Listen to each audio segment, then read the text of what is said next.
Gideon Tate didn't even look at her when he said it. He was standing at the auction rail with 3 other men, all of them in clean boots and good hats, and he pointed at the far pen, standing there like something already half dead, and then he pointed at Maren Hollis, and he laughed. Not a quiet laugh. The kind that carries. The kind that makes everyone nearby turn their head. That girl just paid $40 a head for dog food, he said, loud enough for the whole yard to hear. Somebody ought to tell her those things won't make it to Christmas. Save her the heartbreak of watching them fall over one by one. The men beside him laughed. A few others joined in. And nobody, not one person, in that entire auction yard said a word in her defense. Maren stood at the gate with her bidding number still in her hand. She was 23 years old. She was overweight in the way that made strangers feel entitled to opinions they never asked for, and she had just spent almost every dollar she had on cattle that the entire county had already written off as worthless. She didn't look at Gideon. She looked at the cows, and she thought, I see something in you that they don't. If you've ever been the person in the room that nobody believed in, if you've ever stood somewhere and felt the weight of everyone's doubt pressing down on you all at once, then stay right here, because this story was made for you. Before we go any further, if this is your first time here, please take a moment right now to subscribe to the channel and hit that like button. Stories like this one take everything we have to bring to you, and your support means more than you know. Drop a comment and tell me what city or country you're watching from. I want to see exactly how far this story has traveled. Now let's go back to that auction yard and to the young woman that everyone was laughing at. The Caldwell County Livestock Auction ran every last Saturday of August, and it had run the same way for 40 years. The good cattle sold first. The young, the fat, the proven producers. Those went to the serious buyers in the front rows, men with trailers already backed up to the loading chutes, and checkbooks sitting open on their knees. The animals in the far pen sold last. Everyone in the county knew what the far pen meant. It was where the culls ended up cattle too thin, too old, too unpredictable, or too sick to compete for anyone's real money. Sometimes a few head would sell to small buyers looking for a bargain. Sometimes they didn't sell at all, and the auctioneer would lower the price again and again until something moved, just to clear the space. On that particular Saturday, the far pen held 19 cattle, and they looked exactly like what they were, animals that had been through something hard and hadn't fully come out the other side yet. Their ribs showed. Their hip bones stood out like handles. A few of them moved stiffly, and one had a rough, patchy coat that made her look older than she probably was. The auctioneer had already apologized for them before the bidding started. Not in so many words, but the way he said, "And now, folks, let's see what we can do with these last 19, told everyone in the yard exactly what he thought their chances were. Gideon Tate hadn't even stayed for this part of the auction, technically. He'd already bought everything he came for 6 registered bulls and a set of bred heifers that had cost him more money than Maren had made in her entire life up to that point.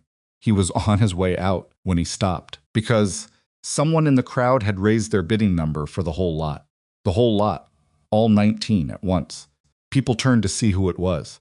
Maren Hollis was standing near the back of the crowd in worn jeans and her grandmother's old canvas jacket, 2 sizes too big, and she had her arm raised, like she wasn't sure if the gesture was big enough to count. The auctioneer saw her. $42. Do I hear 50? Silence.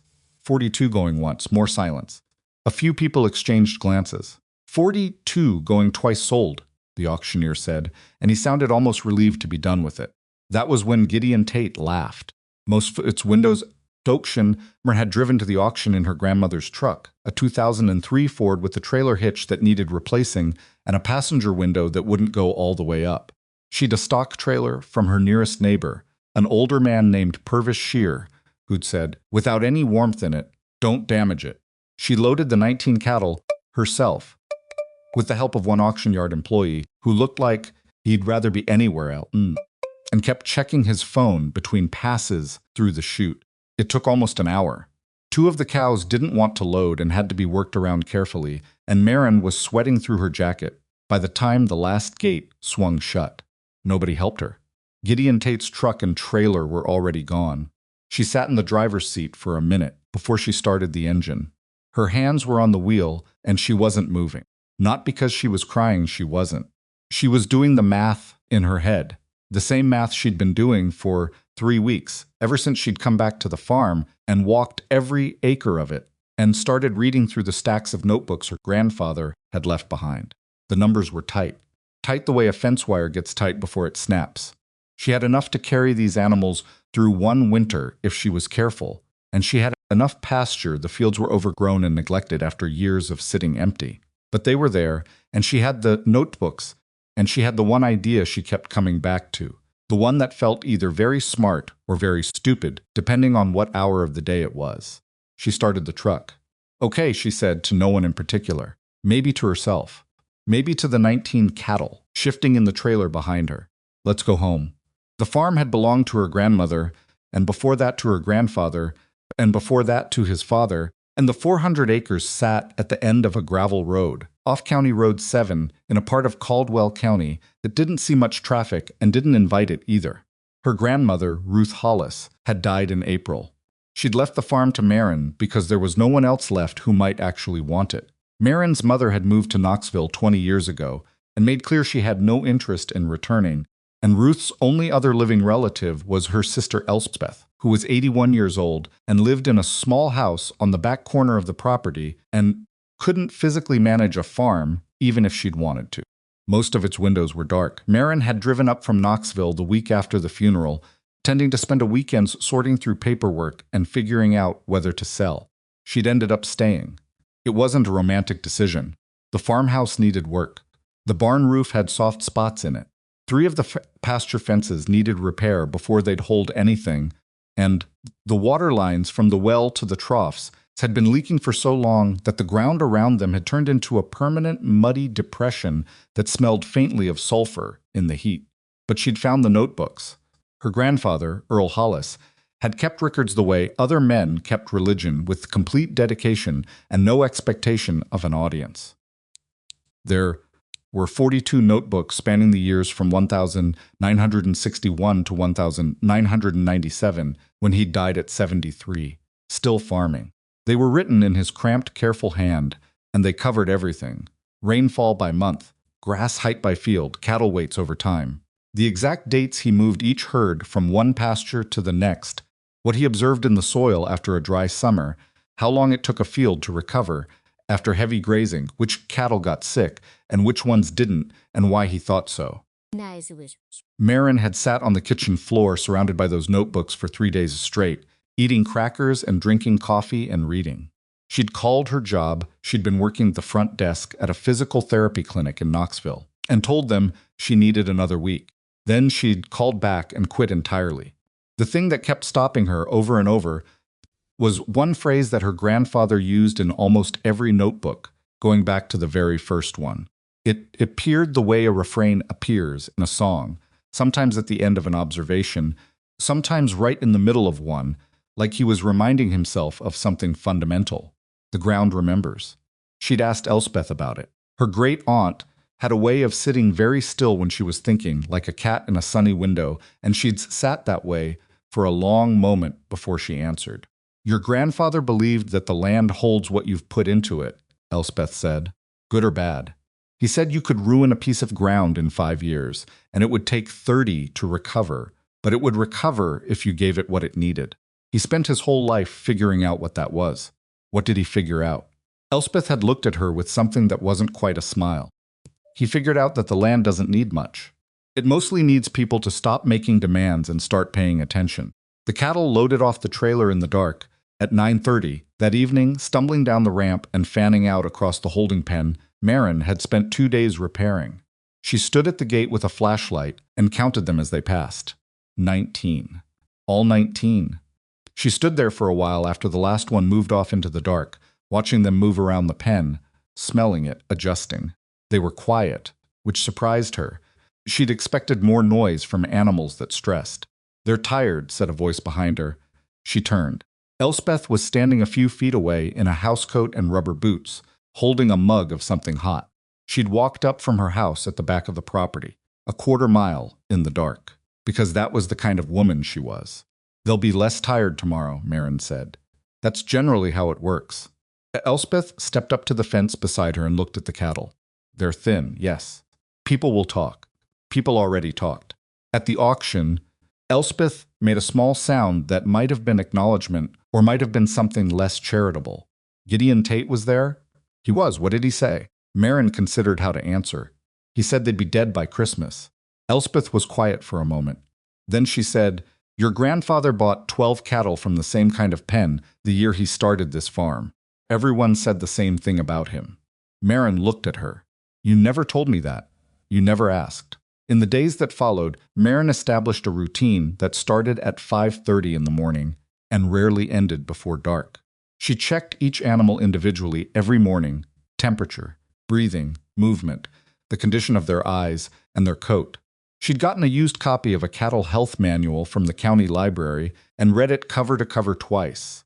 And she'd called the county extension office and asked so many questions that the agent on the phone eventually just gave her his direct number. The cattle were thin, but none of them were sick in any way she couldn't manage. They were malnourished, stressed, worn down in the particular way that animals get when they've been poorly kept for a long time and their bodies have started borrowing from themselves. What they needed was simple rest, clean water, and grass. Maren had all three. She opened the gate to the first pasture on a Tuesday morning in early September, and she stood back and watched them go. They didn't run, the way healthy cattle sometimes do when you open a gate to fresh grass. They walked out slowly, deliberately, like they weren't sure they trusted it. One old cow, a big-boned red one, with a notch missing from her left ear, the one Maren had started mentally calling, Notch stopped at the edge of the pasture and stood there for almost a full minute, just standing, before she put her head down and started eating. The others followed. Maren stayed at the fence for 2 hours that morning, watching them eat. She probably looked ridiculous. She didn't care. The feed store in town was called Carver's, and it had been run by the same family for 30-something years. Bo Carver, who managed the counter, was the kind of man who believed his opinions constituted public service.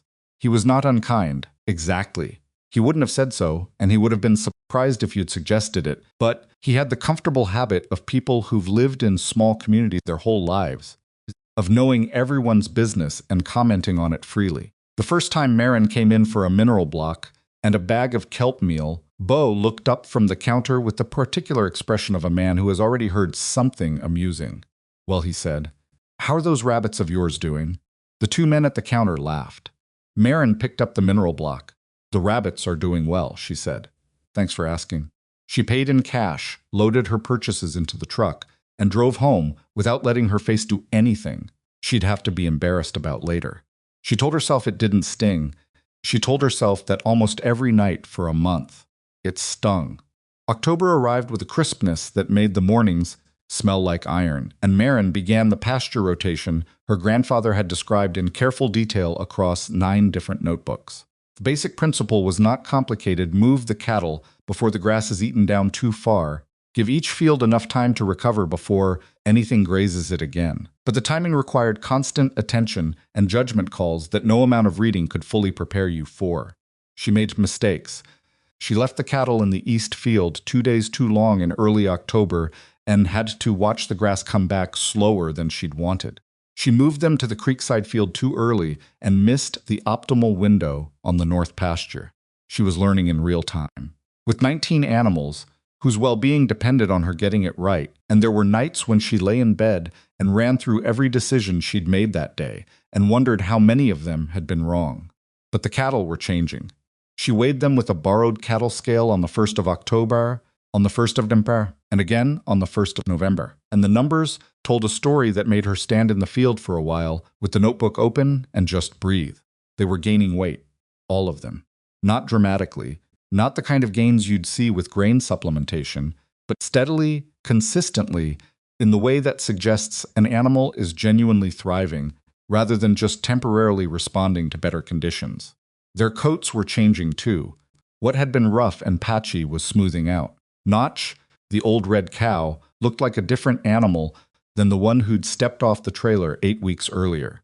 Maren wrote the numbers down in a notebook that was starting to look, she realized, a lot like her grandfather's. The news about the 19 cows got around town the way news always gets around in small counties sideways, through third parties, with embellishments added and subtracted depending on who was doing the telling.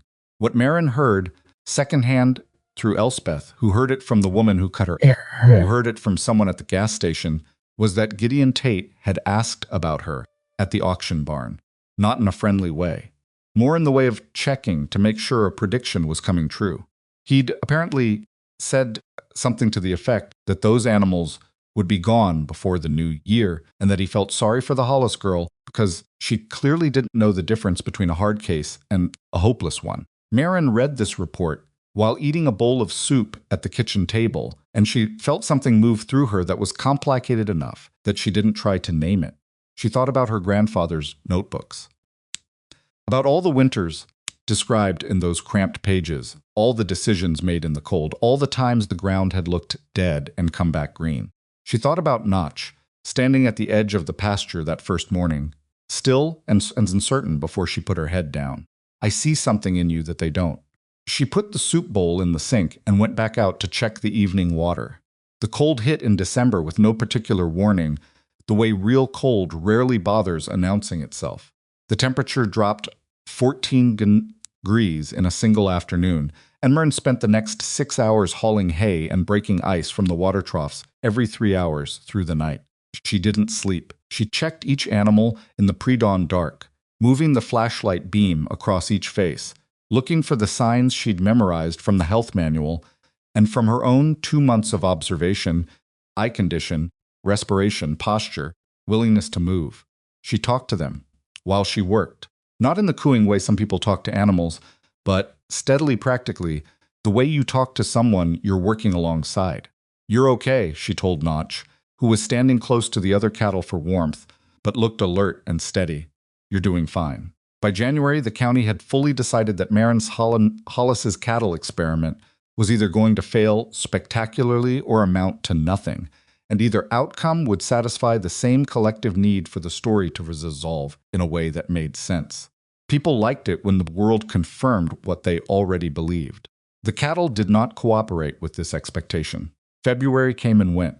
March arrived gray and mud-soaked, the way early spring always does in hill country.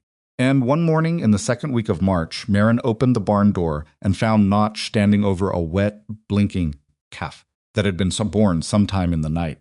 She sat down on the barn floor right there and put her head in her hands, not from distress, from something she didn't have a word for, some combination of relief and disbelief, and the particular exhaustion of someone who has held their breath for 6 months. The calf was healthy. Over the next 3 weeks, 8 more calves arrived. The herd that everyone had called dog food had not only survived the winter it had grown. Maren put all of it in the notebook. Every date, every weight, every observation. She was starting to understand what her grandfather meant when he wrote "The ground remembers." He didn't just mean the soil. He meant everything. The choices you make and the ones you refuse to make. The patience you practice when everyone around you is telling you to quit. What you put into a thing shows up later in ways you can't always predict and can't always explain. She closed the notebook and stood up straight. 19 had become 28. Spring was here. And for the first time since she'd driven up from Knoxville with a car full of doubt and a trunk full of her grandmother's old things, Maren Hollis felt quietly, privately, without telling anyone, like she might know what she was doing. The 9 calves changed things, but not in the way Maren had hoped. She had half expected that results would quiet the noise. That was the logical conclusion you prove something works. People stop saying it won't. But the county didn't operate on logic. It operated on story, and the story people had already told themselves about Maren Hollis was too comfortable to revise just because the facts had shifted underneath it. What happened instead was that the mockery changed shape. Before the calves, the joke had been that she'd thrown her money away on cattle that were going to die. Now that the cattle were visibly not dying, the joke became something else, something smaller and meaner and harder to argue with directly. People weren't saying the cattle would fail anymore. They were saying it didn't matter, that she'd gotten lucky, that anybody could keep a cow alive if the weather cooperated, and that spring calves proved nothing about whether a woman with no real ranching background had any business running a cattle operation on 400 acres by herself. Bo Carver said it best, the way he usually did, which was loudly and in front of an audience. Rabbits had babies. he announced when Maren came in for a 50-pound bag of loose mineral in late March. He was talking to the man at the counter beside him, but his voice was pitched for the room. I guess that's what passes for success these days. You keep a sick animal alive long enough for it to reproduce, and suddenly you're a rancher. The man beside him laughed. Maren set the bag in her cart and kept moving. How many you lose over the winter? Bo called after her. She stopped walking. She turned around. None, she said. He looked surprised for just a moment, one quick flash of it, before he covered it up with a shrug. Well, give it time. She paid and left. She drove home with her jaw set and the radio off and worked through exactly what she wanted to say to Bo Carver for the entire 40 minutes it took to get back to the farm. None of it made her feel better. The only thing that made her feel better was getting out of the truck and going to check on the calves. There were 9 of them now, and they were strong and loud and already getting personalities. The one Notch had dropped first was a heifer calf with the same notched ear shape as her mother, though her ears were intact. Maren had taken to calling her Little in her head, which she recognized was not a very creative name. She hadn't written it in the notebook. Writing it down would make it official, and she was still trying to maintain a professional distance from the animals the way the extension agent had advised. The extension agent had also said not to name them. She'd named most of them, at least privately, and she was pretending she hadn't. Little was already the boldest of the 9. She'd figured out the water trough before the others. She played rough, and she lost interest quickly, and she had a particular habit of standing in the middle of the path between the pasture and the gate and refusing to move, which required Maren to walk around her every single time. Maren walked around her every single time. She stood at the fence that afternoon in late March and watched the calves work their way around the pasture. And she made herself breathe all the way down and let the thing with Bo Carver go, at least for now. She was good at that, or getting better at it. Not at letting things not hurt, they still hurt, but at not letting the hurt sit in her body so long it started making decisions. Her grandmother had been good at that too. Ruth Hollis had been, by all accounts, a woman of extraordinary patience and minimal tolerance for self-pity, and Maren had enough of her in her to recognize when she was sliding toward it. She went inside and wrote the morning numbers in the notebook and made herself a sandwich she mostly didn't eat, and she, Teven, tried to get through the stack of fence repair supplies she'd been meaning to sort since February. She was halfway through the pile when Elspeth called. Gideon Tate drove past this morning, Elspeth said, without preamble. Her great-aunt did not believe in conversational warm-ups. Slowed down by the gate. Maren set down a roll of barbed wire. Just drove past, slowed down, didn't stop, kept going. A pause. He's been doing it for about 2 weeks now. I didn't want to say anything until I was sure. Maren was quiet for a moment, thinking about that. Did he see the calves? From the road, yes. You can see the pasture from the road. Okay. You're not worried? About Gideon Tate driving past my gate? About what it means, Elspeth said. That man doesn't slow down for things that don't interest him. Maren didn't have a good answer for that, so she thanked Elspeth and hung up and went back to the fencing supplies. But she thought about it the rest of the afternoon, and she thought about it at dinner, and she thought about it just before she fell asleep, the image of Gideon Tate in his truck, slowing down at her gate, watching the cattle in her pasture from the road. Not mocking now, watching. She filed that away and didn't know what to do with it yet. Spring turned to summer with the gradual, definite quality of a decision finally made. The pastures came up green and thick, and Maren rotated the herd through the fields the way her grandfather's notebooks described, keeping careful records of how long each section took to recover, noting the places where the grass came back thinner and the places where the soil was darker and the roots seemed deeper. There were patterns in those observations that she was just beginning to read. The way you begin to read a language once you've been living inside it long enough for the grammar to start making sense. The cattle that had arrived looking like they'd given up were now, by any honest measure, thriving. The 2 oldest cows were still carrying more age in their joints than Maren could fix, and she'd made peace off the fact that they wouldn't be in the herd more than another year or 2. But the rest of them, the mid-range animals, the younger ones who'd just been poorly kept, most of its windows were dark, the ones who'd had the basic structure of good cattle but had been run into the ground by bad management. They were different animals than the ones she'd unloaded in the dark back in August. She weighed them in June and then again July, and the numbers were steady, solid, moving in the right direction without the artificial spike you saw when you pushed grain hard. This was slower, more honest, the kind of weight that stays. She'd started spending time in the fields with the cattle, not just observing, but actually sitting in the pasture sometimes, in the early morning before the heat arrived, watching them move and graze and interact with each other. She was building a picture in her head of each animal, which ones were dominant, which ones had unusual grazing habits, which ones chose to stand apart, and which ones moved in tight clusters. The extension agent had told her this was called learning your herd, and he'd said it like it was a technical thing, a management tool. To Maren, it felt more personal than that, and she didn't try to explain the difference. The one thing she couldn't fix was the community. She went to the feed store because she had to, and she feed store Booth Carver's comments with the same strategy she'd been using since March: minimal engagement, controlled expression, immediate departure. She went to the county extension office meetings when they were relevant to her operation, and she sat in the back and asked practical questions and ignored the particular brand of silence that happened when she walked into a room full of ranchers who'd already decided what they thought of her. It was at one of those meetings in early June that she first actually spoke to anyone other than the extension agent. She'd been sitting in the second-to-last row when the man beside her, older, with the look of someone who'd been in bad weather a lot, leaned over and said quietly, "You're the one out on County Road 7. "Yes," she said. "Earl Hollis's granddaughter?" She looked at him. "You knew my grandfather?" "Knew of him." He stuck out a hand. "Elias Mercer. I ran the old feed store out on 9 before Carver's put me out of business. Your grandfather bought from me for about 15 years.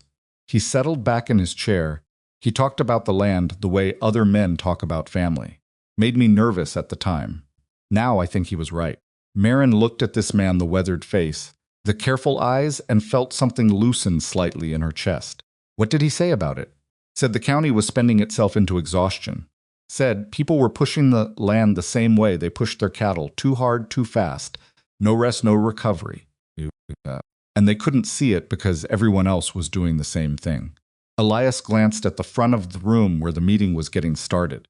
"He ever teach you anything about that?"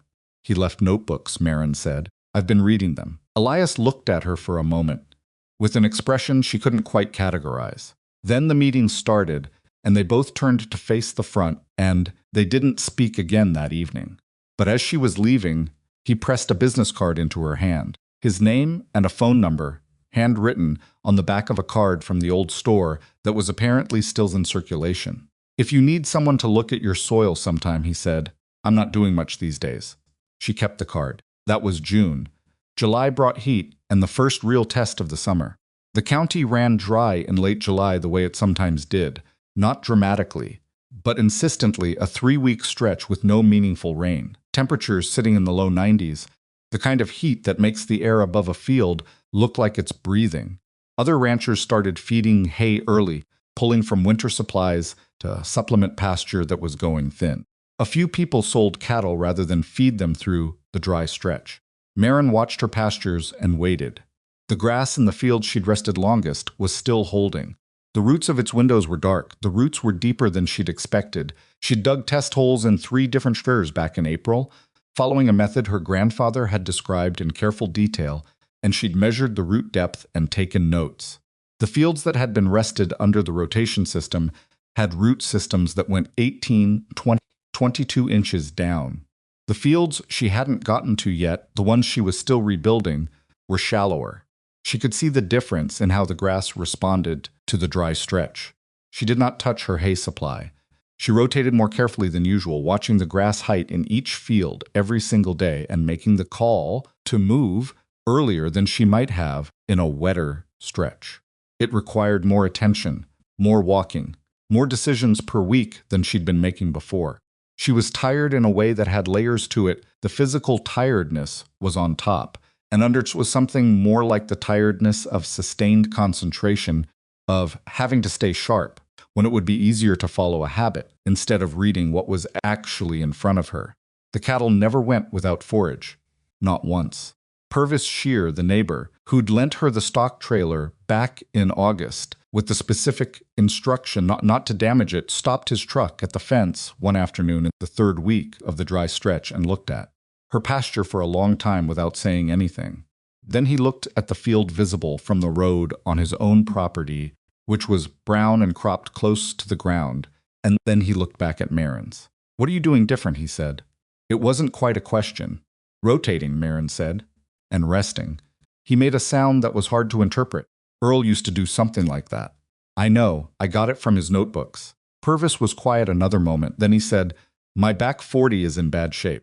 I sold the last of my cow-calf pairs in June because I couldn't carry them." He looked at the field again. "I've been farming this land for 30 years, and it's never looked this bad in July." Maren didn't know what to say to that, so she didn't say anything. "You'll need to expand eventually," Purvis said. "That pasture system won't work long-term on 400 acres. You need more land to rotate properly." "I know," she said. He looked at her, really looked at her, the first time she felt like any of her neighbors had actually done that, and said, "Your grandfather was a good man. People around here didn't listen to him enough. He put his truck in gear. I still got the trailer if you ever need it." He drove off before she could respond. She stood at the fence for a minute after he left. It wasn't a compliment exactly, and it wasn't an apology. Except seen. It was something in between that the county apparently didn't have a cleaner word for, and she decided to take it for what it was. August arrived with the first hint of things shifting in a way she hadn't been prepared for. She'd been so focused on the cattle, on the pastures, on the day-to-day management of operations she was learning from scratch, that she hadn't been paying much attention to what was moving through the community around her. What was moving through the community was gossip, which was nothing new, but the direction of it was different. It came to her in pieces. Elspeth mentioned that she'd heard her name at the hardware store, not mockingly, just mentioned the way people mention someone they've been thinking about. The extension agent stopped by the farm in mid-August, ostensibly for a routine visit, and spent an hour walking the pastures and taking notes that he said were for his own records, which Maren suspected was not entirely true. A woman from the far end of the county who Maren had never spoken to called the number on the farm's ancient answering machine and left a message asking if Maren would be willing to talk sometime about her grazing approach. And then, on a Thursday afternoon in the third week of August, almost exactly 1 year after the auction, a black truck turned off County Road 7 and drove up the gravel to the farmhouse. Gideon Tate got out. He stood beside his truck for a moment, looking at the pasture to the left of the drive, where 28 cattle, 19 adults, and 9 young ones getting bigger by the week, were working their way across the far end of a field that was still green despite the August heat. Then he walked to the porch where Maren was standing, and he stopped at the bottom of the steps. He was a big man, Gideon wide through the shoulders, with hands that looked like they'd done decades of serious work, and the kind of face that weather gives you, whether you want it or not. He was in his late 50s, and he carried himself like a man who'd been right about most things most of his life, and had stopped being surprised by it. He looked at Maren, and then he looked at the cattle, and then he looked back at Maren. "Those look different than they did in August," he said. "They are different," Maren said. "How many did you lose over winter?" "None." He absorbed that with a stillness that she found harder to read than the mockery had been. Then he said, "The calves healthy?" "All 9. Another pause. He put his hands in his pockets and looked out at the pasture again. "Your grass is still holding?" "Yes." "Mine isn't." He said it the way you say something that costs you not dramatically, but with the specific flatness of a man who doesn't usually admit to things. "I'm feeding hay in August for the first time in 11 years. Maren waited. "I've got 460 head, Gideon said. "My soil tests are coming back bad. My pastures are thinning, and my hay costs went up 40% this year, and I've got buyers wanting more cattle from me than my land can produce." He turned back to her. "And meanwhile, you're sitting out here with 28 animals on 400 acres, and your grass is still green in the middle of August after 3 weeks without rain. The soil's moisture. When the roots are deep enough," Maren said, "you have to rest the fields long enough for the roots to get down. Most people don't rest them long enough." "How long?" "Depends on the field. The worst ones I'm resting 45 to 60 days between grazings. Your grandfather's," she stopped herself. "My grandfather's notebooks go into it in detail. Every field is different. Gideon was quiet for a long moment. A long moment. Long enough that a car passed on County Road 7, and the sound of it faded before he spoke again. I said some things at that auction, he said. That weren't fair. Maren looked at him. She let the statement sit for a second before she responded, because she'd waited a long time for something like it, and she wasn't going to rush past it. Yes, she said, you did. I'm not here to apologize. I know. I'm here because he stopped. Started again. I've been ranching this county for 30 years, and I've watched operations fail, and I've watched some succeed, and I thought I understood the difference. I thought I knew what a good animal looked like and what a good operation looked like. He looked at the cattle again. I was wrong about those cattle. I may have been wrong about some other things. The statement hung in the August air between them, and Maren understood that for Gideon Tate, this was approximately the emotional equivalent of lying face down on the porch floor, which made it, in its way, significant. What do you want? She said. He met her eyes. I want to know how you're doing it. She held his gaze for a moment.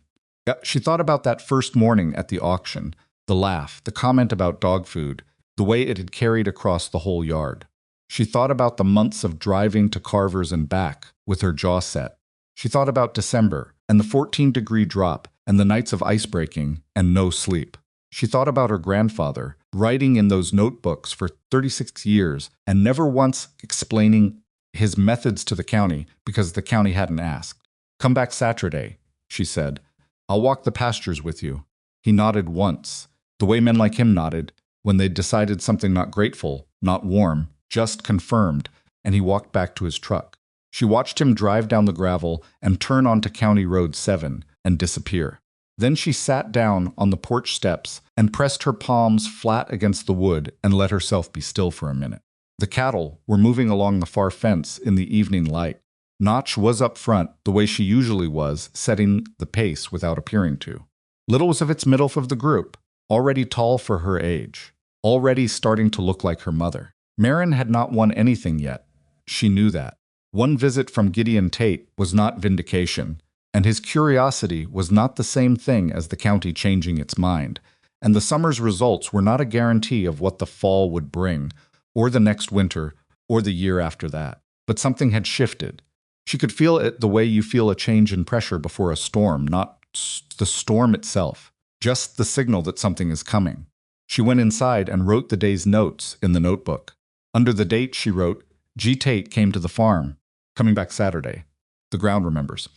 She looked at that last line for a moment, at her own handwriting next to her grandfather's phrase, and something about seeing it there in a new hand, in a new notebook, in a new year, made her feel, for the first time, that she was actually part of something larger than herself. Not the beginning of it, not the end, just the part of it that was happening right now, in this season, in this particular stretch of hard work and uncertain ground. She closed the notebook. Outside, the cattle were quiet. Inside the house, the summer light was going long and gold through the kitchen window the way it does in August, when the year has turned its corner and started back toward fall, and Maren Hollis sat at her grandmother's kitchen table and thought about what she was going to say on Saturday and what she was not going to say, and how much of her grandfather's knowledge she actually she understood well enough to explain to someone who wasn't ready to hear it and might never be. That was the problem with knowledge. You could acquire it and protect it and carry it through years of other people's doubt, and when someone Feinstein Seaskirt, the Feinstein Kreinstein came to ask for it, you had to figure out how to give it away without losing what made it matter in the first place. Walk. She didn't have an answer for that yet. But Saturday was 4 days away, and she had 4 days of cattle to check and fences to walk and fields to read, and the work had its own way of clarifying things, if you let it. She put on her boots and went back outside. Saturday came in cool and overcast, the kind of morning that makes August feel like it's practicing for October, and Gideon Tate arrived at 7:15, which was earlier than Maren had expected. She was already in the first pasture when she heard his truck on the gravel, and she stayed where she was and let him find her. He came through the gate without being told where to look, which told her he'd been paying more attention from the road than she'd realized. He was wearing different boots than the last time older ones, more worn, the kind you choose when you're going to walk ground rather than stand in a yard. She noticed that and filed it away without comment. You start early, he said. The cattle do, she said. I follow their schedule. He looked at her for a moment, like he was deciding whether that was a joke. Then he looked at the pasture. How long has this field been resting? 38 days. He walked to the edge of the grazed area and crouched down and looked at the base of the grass. He reached down and pulled a single stem up, root and all, and held it in his fingers, looking at the length of the root system. He didn't say anything. He put it down and stood up. "Show me the worst field," he said. She took him to the north corner, which was the piece of ground her grandfather had struggled with most. It was lower than the surrounding fields, prone to collecting water in winter and baking hards in summer, and the grass there had never come back the way it had in the other sections. The root depth was shallower. The soil had a grayish, exhausted look to it that she'd been trying to address all year.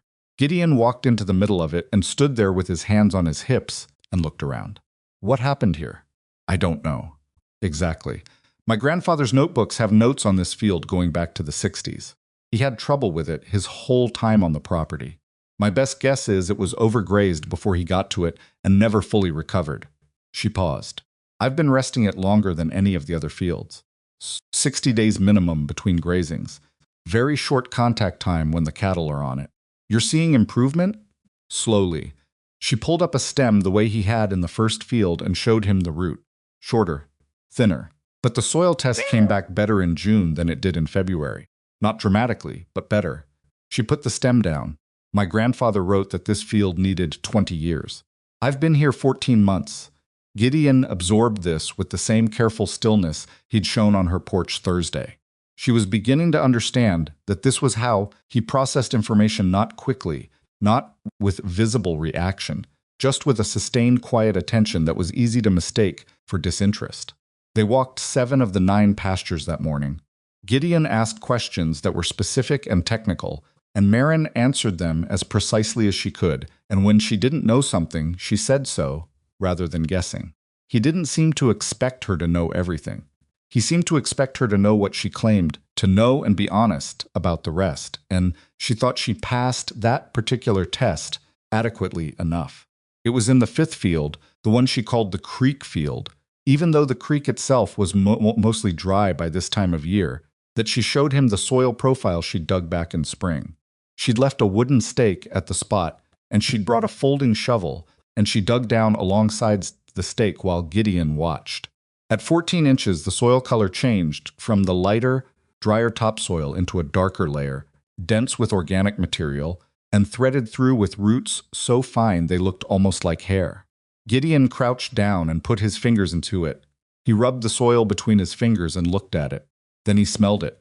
Maren watched him. "This field has been in the rotation how long?" he said. "Since October of last year. So 11 months." He was quiet. He put his hand into the soil again, deeper, and felt around. Then he straightened up and looked at her with an expression she hadn't seen from him before. Not admiration exactly, that would have been too clean a word for it. Most of its windows were dark, more like the expression of a man who has been looking for something without knowing he was looking and has suddenly recognized it. "Your grandfather showed this exact soil profile to Elias Mercer," he said, 30 years ago. I heard about it secondhand, from a man who worked for Elias. I thought it was an old man exaggerating." He looked back at the hole. "It's not exaggerating." Maren stared at him. "How do you know Elias Mercer?" Everyone who ran cattle in this county in the 80s knew Elias Mercer. He was the best source of practical advice in the region before Carver undercut him on price and put him out. Gideon brushed the soil from his fingers. "He talked about your grandfather's soil for years. Said Earl Hollis had figured something out that nobody else had. Nobody listened because Earl wasn't the kind of man who pushed himself into conversations." Maren thought about Elias pressing his card into her hand at the extension meeting.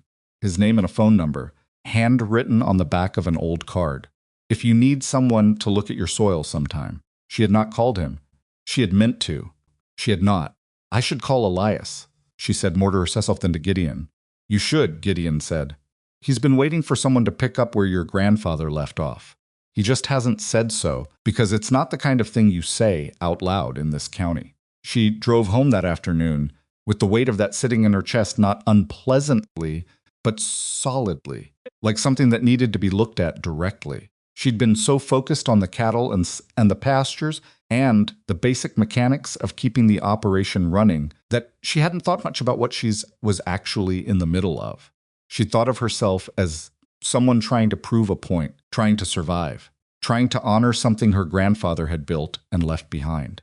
She hadn't thought of herself as part of a longer chain of knowledge that had been broken when Earl Hollis died and was waiting quietly for someone to reconnect it. She called Elias Mercer that evening. He picked up on the second ring. He sounded entirely unsurprised to hear from her. "I've been expecting your call," he said. "What took you so long?" "I've been busy," she said. "I know. I've been watching." A pause. "Gideon came to see you?" "This morning." "Good." Another pause longer. "Your grandfather used to say that the county would come around eventually. He said he just needed to be patient enough to outlast its stubbornness. He wasn't quite, but you might be." Maren sat with that for a moment. "Can you come to the farm?" "Tomorrow," Elias said. "I'll bring coffee." He came the next morning at 8, and they walked the pastures together, the way she'd walked them with Gideon, but entirely differently. Where Gideon had been asking practical questions from the perspective of a man trying to solve a production problem, Elias moved through the land with the unhurried attention of someone for whom the land itself was the point. He stopped in places Gideon hadn't stopped. He picked up handfuls of soil and examined them. He looked at the grass species present in each field and identified them by name, the old names her grandfather had used in his notebooks, and pointed out what their presence indicated about the soil health beneath. He was, she realized, the person her grandfather had been building toward, the one who understood the same language and could confirm that she was reading it right.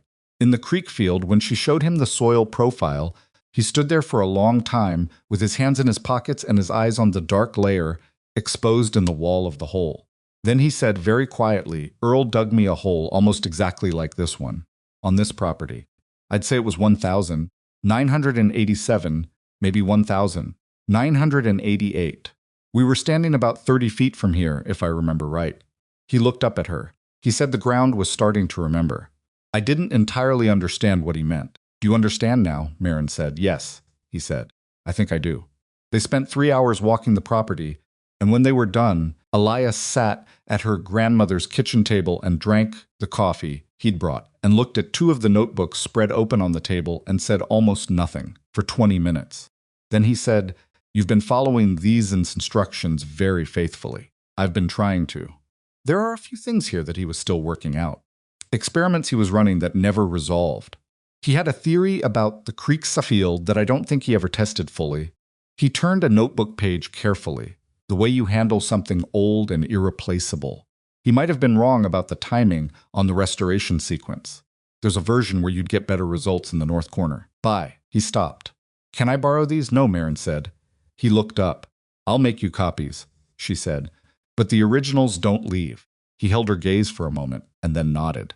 Slowly, with the respect she'd spent 14 months trying to earn from people who'd never thought to offer it. "Fair enough," he said. It was Elias who eventually suggested the beef. It happened in early October, 2 months after his first visit, when he'd been coming to the farm every 2 weeks and the notebooks had become a shared project, Maren photocopying pages, Elias filling in context from memory, the 2 of them building an annotated record of what Earl had known and what they were now learning together. 3 of the steers from the original 19 had reached market weight, and Maren had been planning to sell them through the auction. "Don't," Elias said.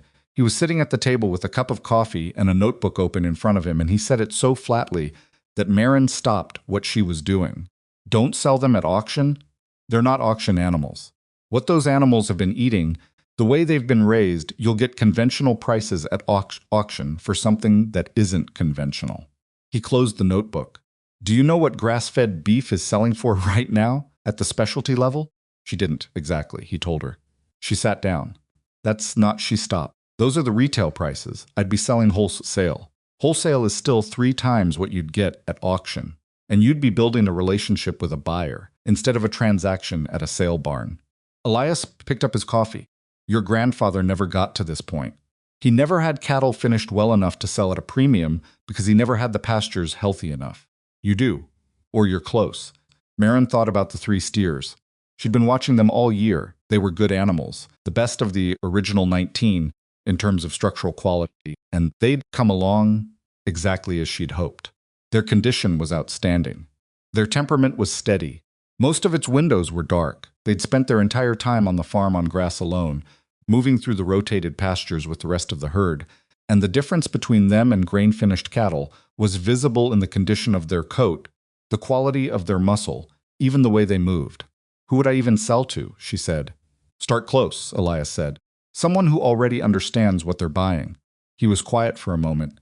Then he said, "What about me?" She looked at him. "You want to buy the beef?" 3 steers worth. "Yes." He set his cup down. "I'm an old man with a small freezer and a few friends who still cook. If what I think is in those animals is actually in them, I'll have more feedback for you within a month than any market research could give you." Most of its dark, Maren sold Elias 3 steers in the second week of October, at a price that was embarrassingly higher than what she'd have gotten at the sale barn, and still felt to her like it must be a mistake.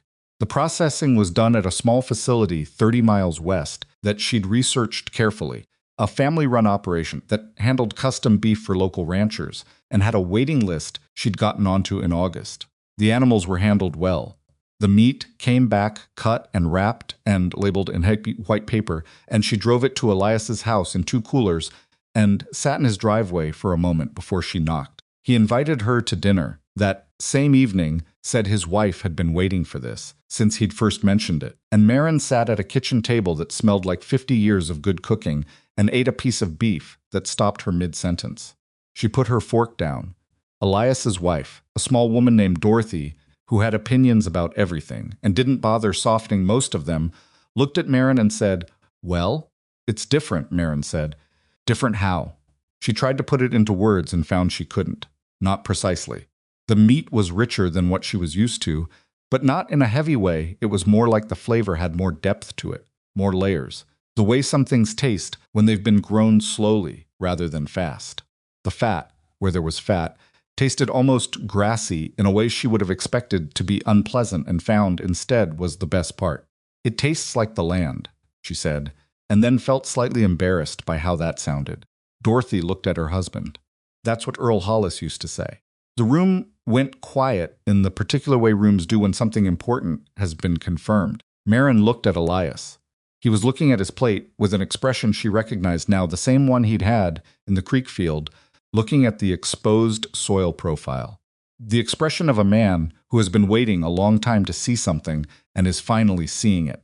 "He said that?" Maren asked. "My grandfather? He brought beef here once," Dorothy said. "Long time ago. He sat right where you're sitting. And he said it tasted like the land it came from. And that was the point." She picked up her fork. "We didn't know what to make of it at the time. He was ahead of where this county was ready to be." Maren drove home that night with both coolers empty in the truck bed and something she couldn't quite name happening in her chest. It felt something like the way the calves had felt in March, that combination of relief and disbelief, but quieter, more settled. Like a fact that had been trying to establish itself for a long time had finally found its footing. The word spread, as Elias had predicted it would. Dorothy told 3 friends. 2 of those friends called Maren directly and asked if she had beef available. She didn't. The 3 steers had been the only ones at market weight, but she took their names and told them she'd contact them in the spring. Then she got a call she hadn't expected. It was from a woman named Sasha Venn, who ran a small catering operation out of the county seat and had heard about the Hollis beef from someone who'd heard about it from Dorothy. Sasha was direct and not particularly interested in small talk, which Maren appreciated immediately. "I need to know if what I heard is accurate," Sasha said. "Grass finished, rotational grazing, no grain supplementation at any point?" "That's correct." "How many animals do you have at or near market weight?" "Right now, none.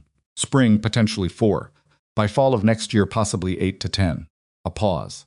"That's not enough for what I need long term, but it might be enough to start a relationship." Another pause. "Can I come see the operation?"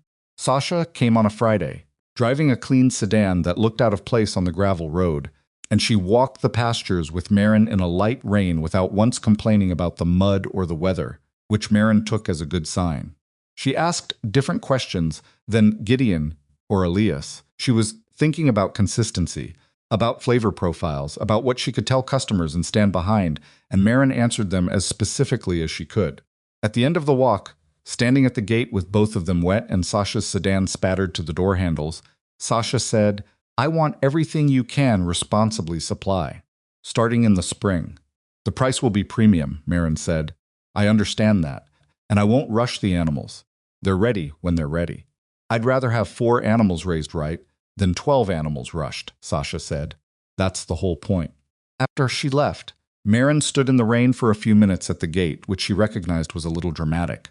But sometimes you need a minute. The cattle were in the south field, visible through the fence, unbothered by the rain, moving steadily along the grass the way they always did. She'd come out here 14 months ago, not knowing if she was doing something brilliant or something catastrophically stupid, and most of the available evidence at the time had suggested the latter. She'd bought 19 animals, everyone considered worthless. On a farm, everyone considered finished, following methods everyone considered outdated. And she'd done it because a stack of old notebooks had convinced her that her grandfather had understood something the county had forgotten. And now she had a real buyer, who understood what she was producing and was willing to pay for it and wanted more than she currently had to give. It wasn't a triumph, not yet. It was too early and too fragile and too dependent on things she couldn't control, weather and cattle health and markets she was only beginning to understand. But it was something. It was a direction. She went inside and wrote it all down in the notebook. She was closing it when her phone rang. It was Gideon. "I heard you had someone come look at the operation today," he said. "A buyer." Maren set the notebook down. "News moves fast. Small county." A pause. "Is it real?" "It's real enough," she said. 4 animals in the spring, more the following year if everything goes right. Gideon was quiet for a moment in the way she'd learned meant he was thinking rather than ending the conversation. "I need to ask you something," he said. "And I want you to hear it the way I mean it, not the way it might sound." "All right," she said carefully.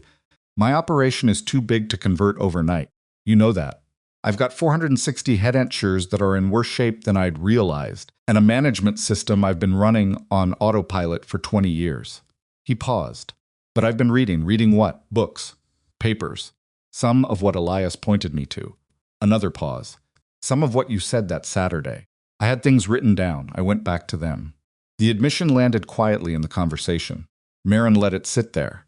"There are 3 fields on my property," Gideon said. "The worst 3. I want to start there.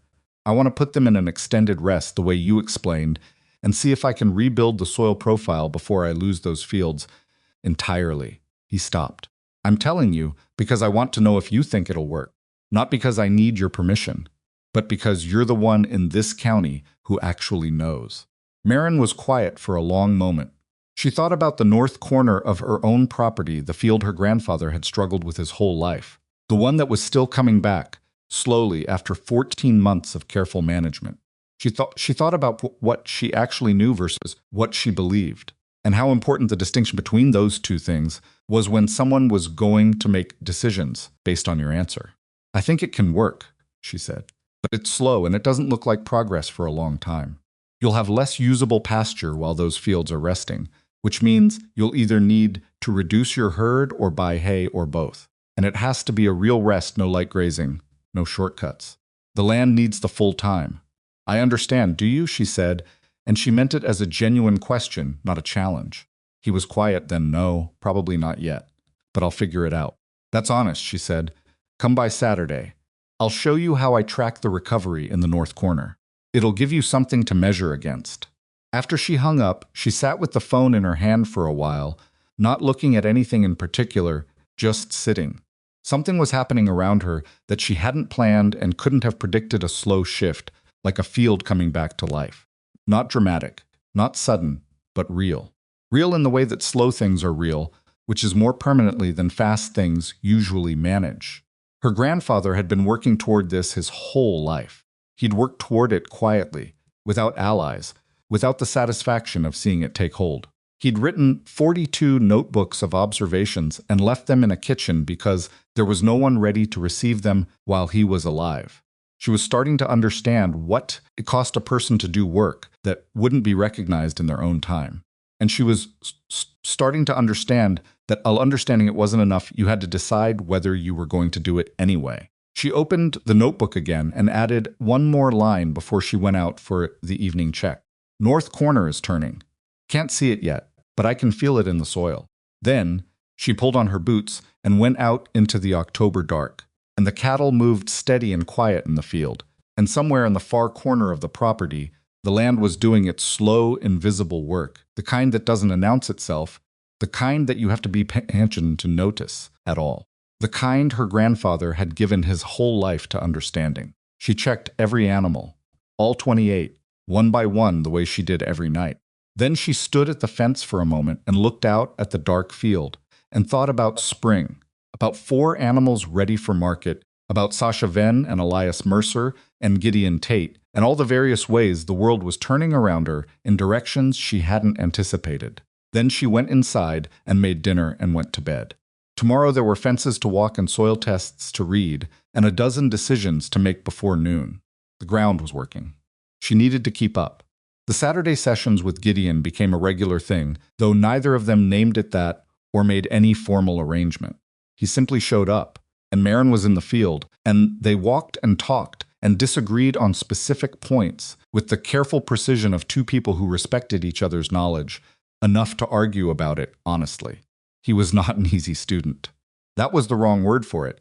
Actually, he wasn't a student at all, and he would have bristled at the implication.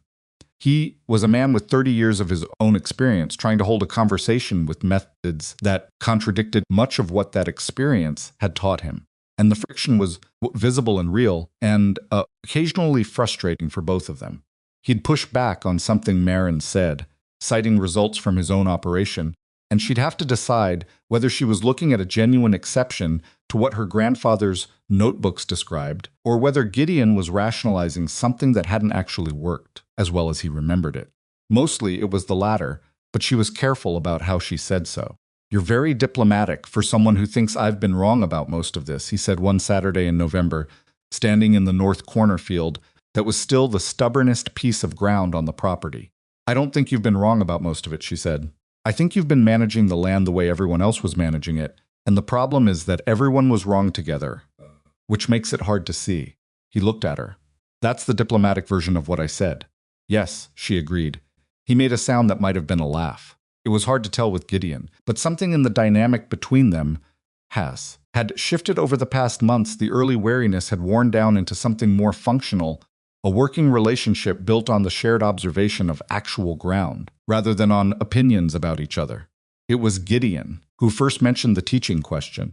They were walking back from the creek field one morning in early December when he said, without any preamble, "You should be doing this for more people than just me."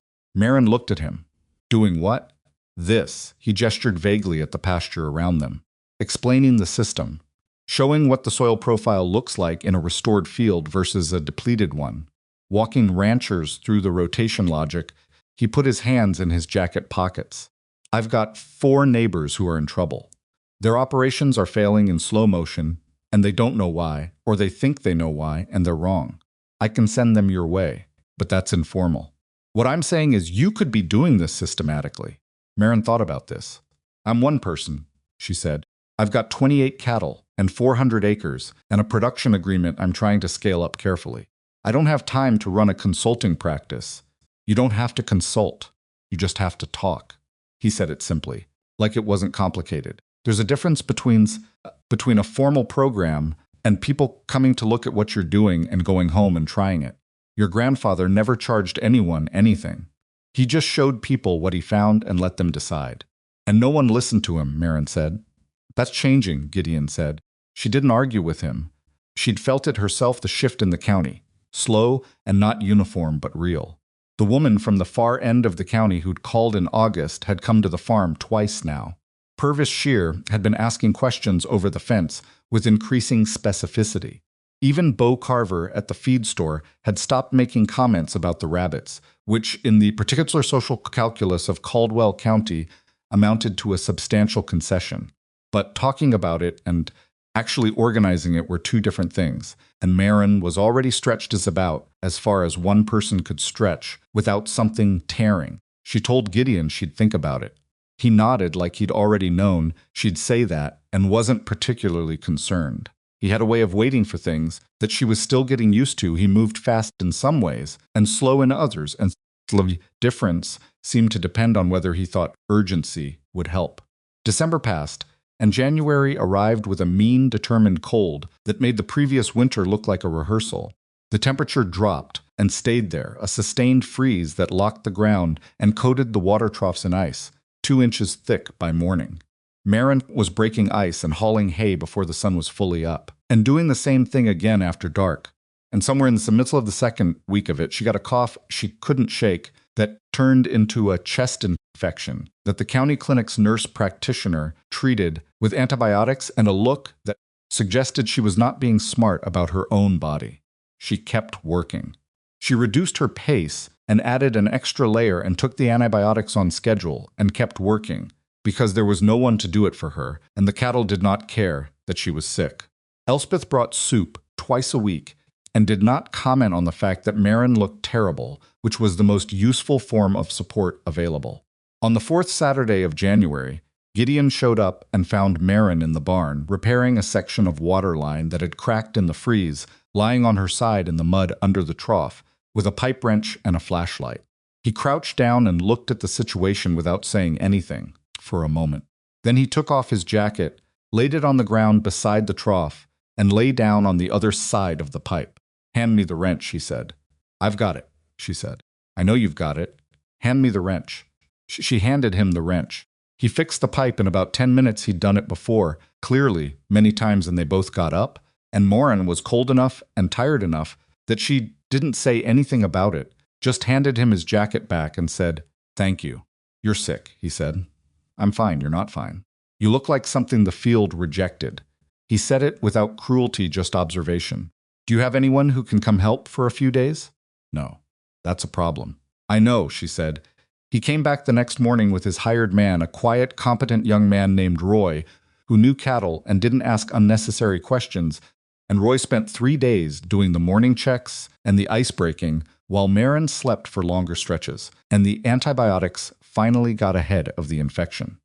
She paid Roy for his time out of the farm account and told herself it was a business expense and tried not to feel anything complicated about needing it. Most of its windows were dark.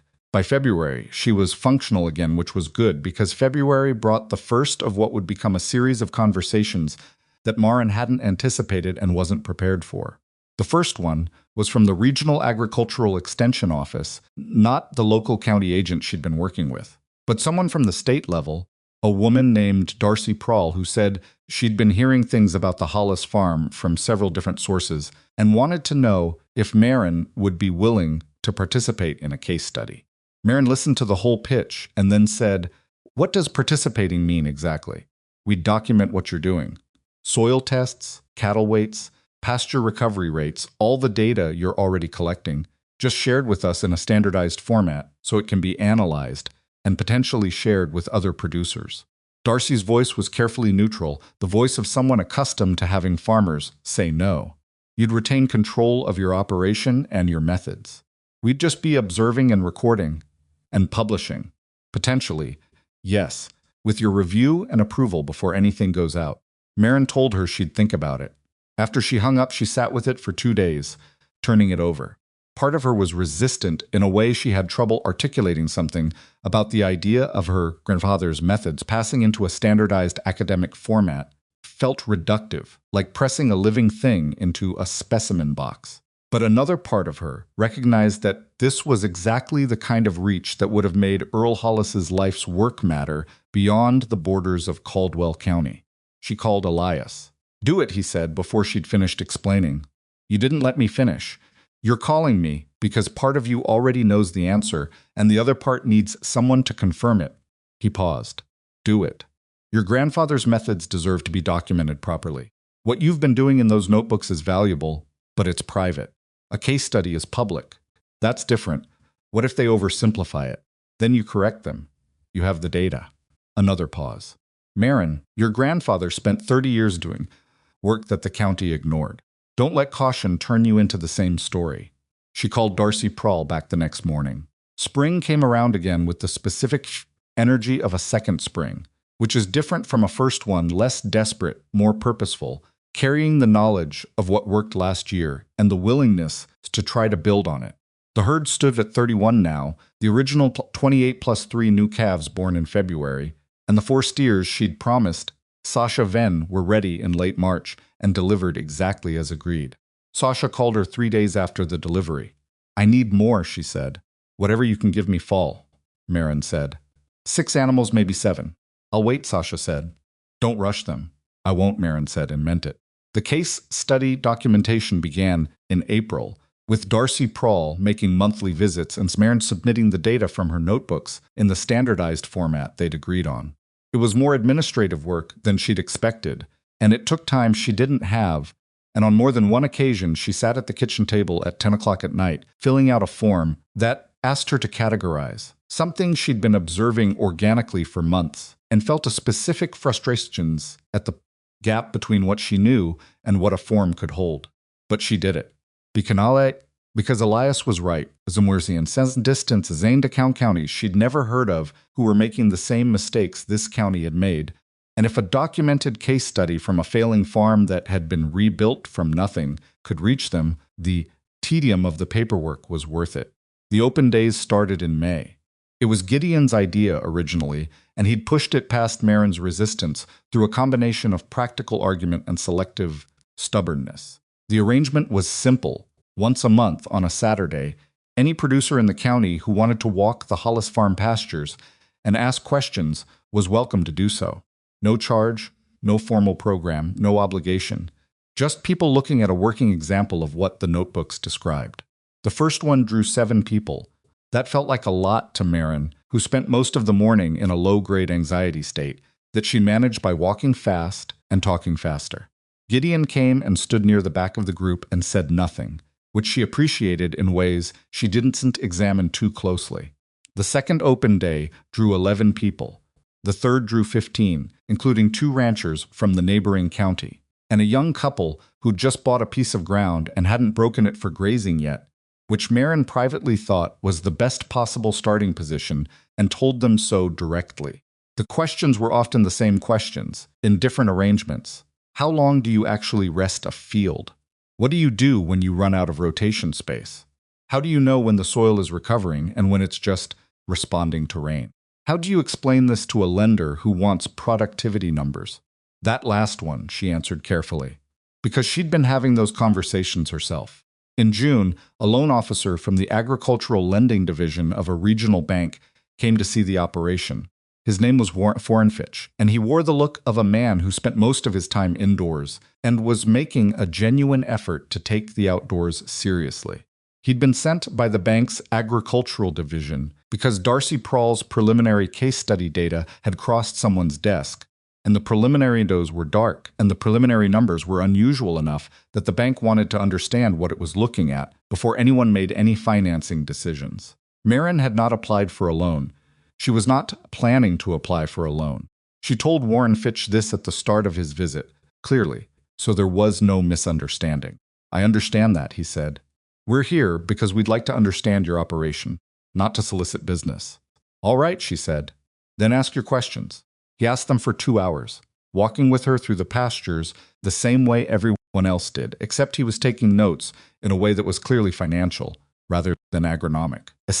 He was calculating yield per acre, input costs per head, the relationship between her cattle density and her pasture recovery rates, the price premium she was getting from Sasha Venn's operation relative to auction prices.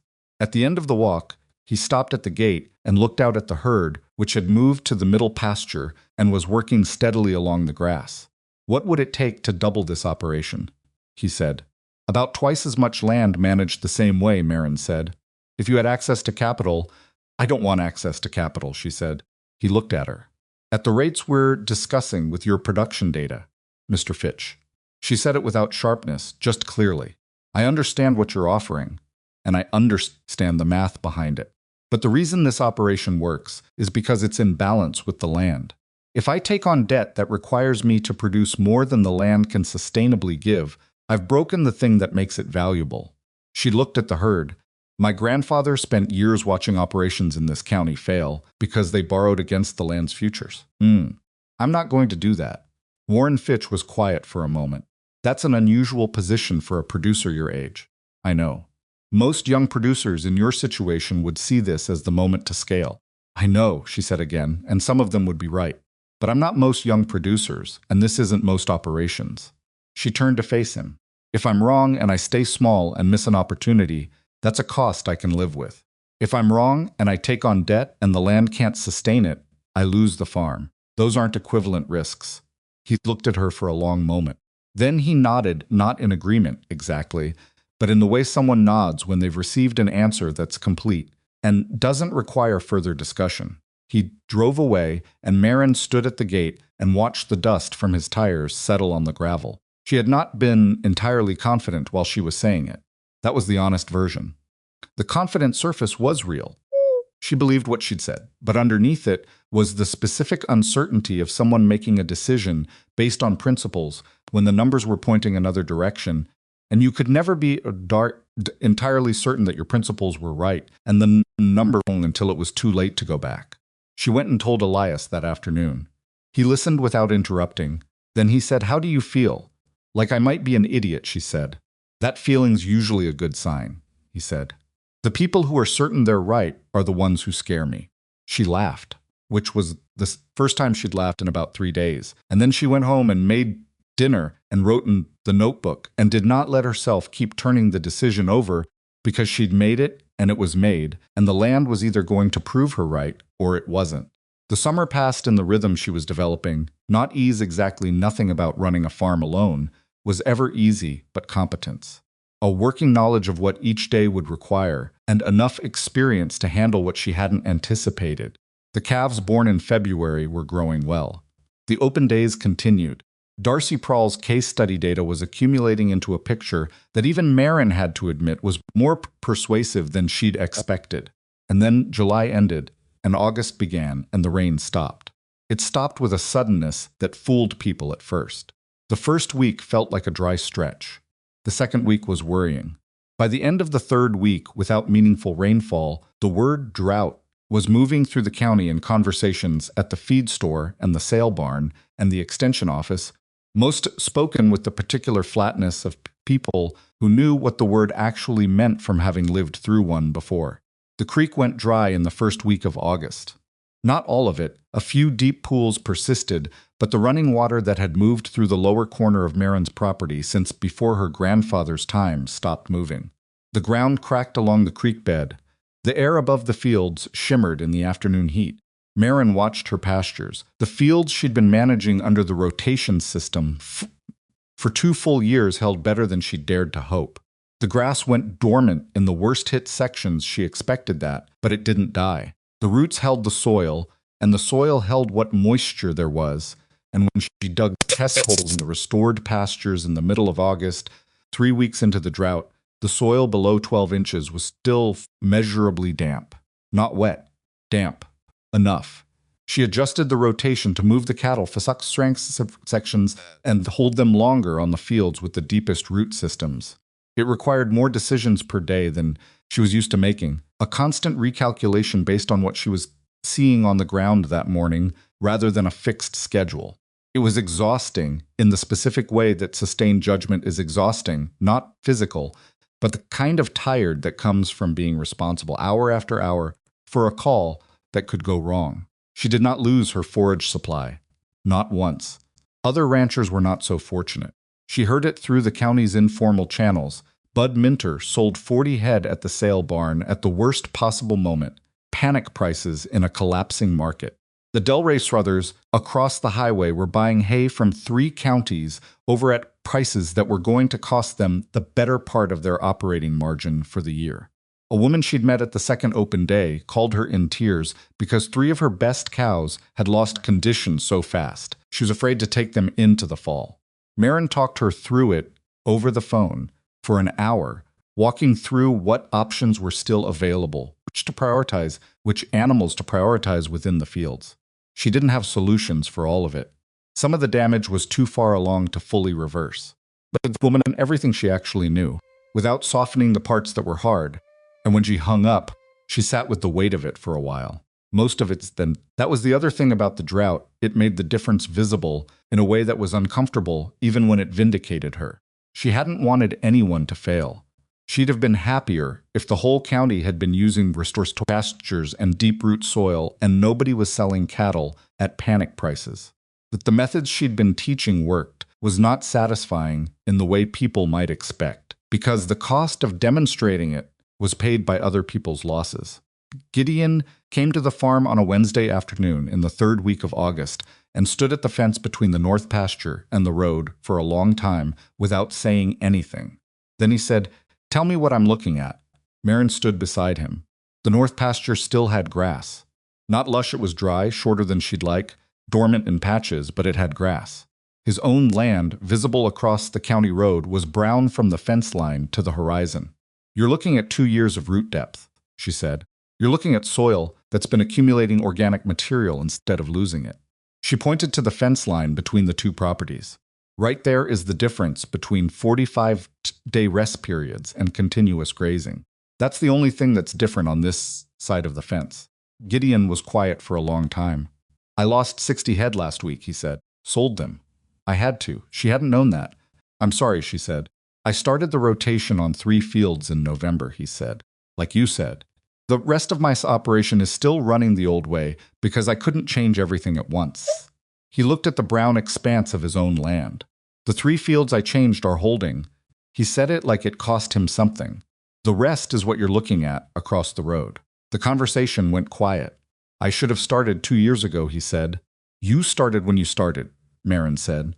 "That's the only time anyone ever starts." He looked at her. Something passed across his face that she didn't try to categorize. "I owe you an apology," he said. "A real one. Not what I said on your porch. That wasn't an apology, Lee. That was a man admitting he was wrong about cattle without saying the rest of it. You don't have to. At that auction," he said. "What I said and the way I said it and what it was really about." He looked back at the pasture. "It wasn't about the cattle. You know that." She did know that. She'd known it at the time. But she hadn't known she'd ever hear him say so, and hearing it now, in the middle of a drought that was proving everything she'd staked herself on, in front of the fence that divided what had been restored from what hadn't, it landed differently than she'd expected. Not like a victory. More like a final door closing on a room she'd been carrying for 2 years. "I know," she said. "I'm sorry," he said. Flat, direct, without decoration. She nodded. "Okay," she said, and meant it. They stood there another few minutes, looking at the fence line, and then Gideon got in his truck and drove back to his operation to figure out what to do with 400 cattle on brown pasture, and Maren went back to the south field to check the rotation and make the day's decisions. The drought broke in September, as droughts eventually do not all at once, but in stages, a week of building clouds and brief showers, and then finally 3 days of real rain that came down steady and soaked into the ground rather than running off. Maren stood in the yard on the second day of rain and let it fall on her face and held very still. The county began its accounting. The losses were significant, collectively. Ranchers had sold or lost thousands of head of cattle that they'd now have to replace at higher prices, and the pastures that had been pushed too hard through the dry stretch would take multiple seasons to recover. The operations that had borrowed heavily in the boom years, before the drought, were suddenly looking at debt they couldn't service without revenue they no longer had. Maren had lost nothing. Her herd was intact, all 34 animals, and her pastures were already beginning to respond to the rain with the particular energy of ground that has deep reserves to draw from. She heard from Warren Fitch again in October. He called to tell her that the bank's agricultural division had incorporated her case study data into a new assessment framework for evaluating soil health as a factor in agricultural lending. He said it in the careful language of someone who wanted to convey significance without overstating his role in it. "Congratulations," he said. "Your position was unusual 6 months ago. It's a little less unusual now." She thanked him and hung up and went to tell Elias. He was sitting at her kitchen table with a notebook open his own, a practice he'd started in the spring, keeping his own record of what he was observing on the farm during his visits. He looked up when she told him. "Your grandfather would have been annoyed," he said. "Why?" "Because it took a drought for anyone to listen." He closed his notebook. He always thought the county would figure it out eventually. Just thought happened while the land was healthy, not after it was broken. He looked at her. He would have been proud of you. That's the other thing he would have felt. Maren sat down at the table across from him. Outside, the September rain had given way to a dry October, and the light through the kitchen window was the long, amber light of a season turning, and the cattle were visible in the south field through the glass, moving steadily the way they always did, the descendants of 19 animals everyone had written off as worthless. On a late August afternoon, 2 years ago, she reached for the notebook. I need to start the next round of soil tests, she said, before the ground freezes. I know, Elias said. I'll come with you. The soil tests came back in November, and Maren sat with the results at the kitchen table for a long time before she called Elias. The numbers in the restored pastures were better than she'd projected. Not by a small margin, by enough that she read the report twice, looking for the error, because her first instinct when something came back better than expected was to assume she'd made a mistake somewhere. The organic matter percentage in the creek field, the one she'd been rebuilding the longest, had crossed a threshold that her grandfather had noted in his notebooks as the point where a field began sustaining itself rather than simply responding to management. Die Drought. He'd described it in the language of someone who'd been watching for it his whole life and hadn't quite gotten there before he ran out of time. She had gotten there. She called Elias and read him the numbers. He was quiet for longer than usual. Then he said, "Read me the creek field number again." She read it. Another silence. Then Earl projected that field would take 20 years. I know, you've been here 3 years, 2 years and 4 months. Maren. His voice had something in it she hadn't heard before, not sentimentality exactly, but the sound of a man who has carried something heavy for a long time and has just been told he can set it down. That's not luck. That's not weather. That's the rotation, working exactly the way he thought it would work. The drought helped, she said, counterintuitively. The stress pushed the root systems deeper. Don't explain it away, he said. She stopped. Just let it be what it is, Elias said quietly. For 5 minutes. She sat with the report open on the table and let it be what it was. What it was, getting up before light and checking animals and breaking ice and moiking ice and reading soil and making decisions with incomplete information and being wrong sometimes and being right more often and not quitting. When quitting would have been the rational choice.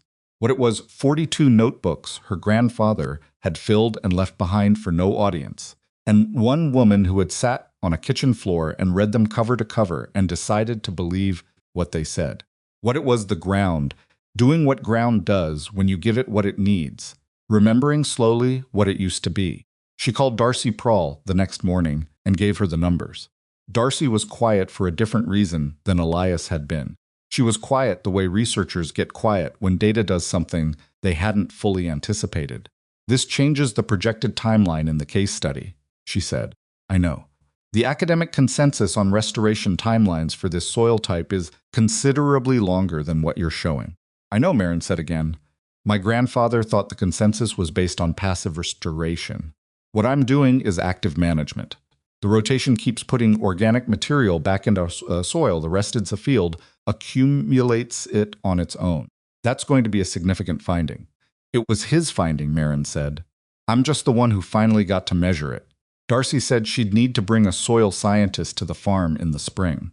Maren told her to bring whoever she needed. She hung up and went to feed the cattle. The winter that year was harder in some ways and easier in others than the previous two. Harder because the operation was larger now, 34 animals, which required more hay, more water, more attention distributed across more individual living things. Easier because she knew what she was doing, in a way she hadn't during the first winter when every decision had felt like a guess dressed up as a plan. She still made mistakes. She moved the herd to the east field 10 days too late and had to watch the grass come back slower than it should have. For 2 weeks in January, most of its windows were dark, which bothered her more than it probably should have because she'd made that same mistake in the first year and had thought she'd learned from it. Apparently, she'd learned from it partially. She wrote it in the notebook with the specific irritation of someone who knows that irritation is the only appropriate response to repeating yourself. In February, on a cold Tuesday that felt more like December, Purvis Shear called and asked if she had time to come look at something on his property. She drove over that afternoon, and he took her out to the back 40 he'd mentioned. The previous year, the field he'd said was in bad shape, the one he'd been unable to carry cattle on through the drought. He was right that it was in bad shape. The soil was pale and compacted, and the grass species present were the kind that colonize exhausted ground and don't indicate anything good about what's beneath. She walked it slowly, the way Elias had taught her to walk a field, not for what was visible, but for what the visible things said about what wasn't. "How long has it been like this?" she said. "At least 15 years, Purvis said. He was walking beside her, with his hands in his coat pockets, and he had the look of a man who is ashamed of something, and has decided that showing it plainly is better than hiding it. I've been pushing this ground hard since my father's time, keeping too many animals on it, not resting anything properly. I knew it wasn't right. He stopped. It was what everyone was doing. What everyone was doing didn't work," she said, without making it an accusation. "No," he said, "it didn't." She walked the rest of the field and told him what she thought that it would take 3 to 4 years of serious management to get meaningful restoration, that the first year would show almost nothing visible and he'd have to trust the process through that, and that the worst thing he could do was put animals on it before it was ready, just because it looked like it ought to be able to carry them. "You'll need to fence it off completely," she said. "No access. Not even light grazing. For how long? Start with 18 months. Then we'll see." He looked at the field. "That's a long time to have land sitting." "It's sitting either way," she said. "The difference is whether it's recovering while it sits or just sitting." He was quiet for a long moment. Then he said, "I'll do it." They drove back to his property line in his truck without much conversation, and when she got out, he said without looking at her, "I should have listened to your grandfather. Everyone in the county should have. We lost 20 years that we didn't have to lose." She didn't have an answer for that. Some losses don't have answers, only acknowledgement. "Start now," she said. "That's the only direction available." He nodded. She got in her truck and drove back down County Road 7, and somewhere between Purvis's gate and her own, she found herself thinking about the specific weight of being the person who receives apologies for things that happened to someone else. Her grandfather had never gotten these admissions. He'd done the work and kept the notebooks and watched the county ignore him, and he died without vindication. And now the vindication was arriving in pieces from Gideon, from Purvis, from the soil tests, from Darcy Prall's case study, and Earl Hollis wasn't here to receive any of it. She wasn't sure how to hold that. She'd been trying to figure it out for 3 years. The best she'd come to was this: you do the work because the work matters, not because of what comes after. Her grandfather had understood that. He hadn't kept 42 notebooks because he expected applause. He'd kept them because he believed the land deserved to have someone paying that close attention, and that belief had been enough for him to sustain it for 36 years without the county's help. The vindication wasn't the point. It was the land. It had always been the land. She came home and went straight to the field to check the afternoon condition of the south pasture, and she let the thinking go. Spring arrived the way it had the 2 previous years gradually, then suddenly, the fields shifting from brown to green over the course of 2 weeks in March, as if someone had changed the setting on a dial. But this spring was different from the first 2 in a specific way. For the first time, people were arriving with the intention of learning rather than watching. Darcy brought the soil scientist in April, a woman named Dr. Rachel Combe from the State University's Land Management Department, who walked the farm with the focused intensity of some who had spent her career studying things in controlled settings and was now standing in an uncontrolled one that was doing exactly what the theory said it should. She dug more holes than Maren had ever dug, took more samples, made more notes, and asked questions that were sharper and more technically specific than anything the Extension Office had managed. Maren answered them all. Some required her to go back to the notebooks for the precise historical record. And she did that without apology. She knew what she'd observed. She knew what her grandfather had observed, and she knew where the line between those two things was, and she wasn't going to blur it just to sound more authoritative. Dr. Combs stood in the creek field at the end of the day with mud on her boots and a folder full of sample forms and said, "The rate of restoration here is anomalous relative to published timelines." "I know," Maren said.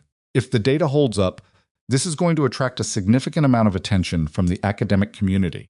"I know," Maren said again.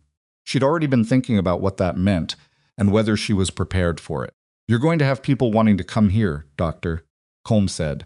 "Researchers, producers, extension agents. This farm is going to become a reference point." Maren looked out at the field. The herd had moved to the north pasture for the afternoon rotation, and she could see them in the distance, moving steadily the way they always did. Notch was up front as usual. Little, who was now a year and a half old, and no longer small in any meaningful sense, though the name had stuck, was moving along the edge of the group in the way that suggested she was still figuring out where she fit in the hierarchy. "If they want to come," Maren said, "they can come on Saturdays." Dr. Colm looked at her. "The open days." The open days, Maren confirmed. Same as everyone else.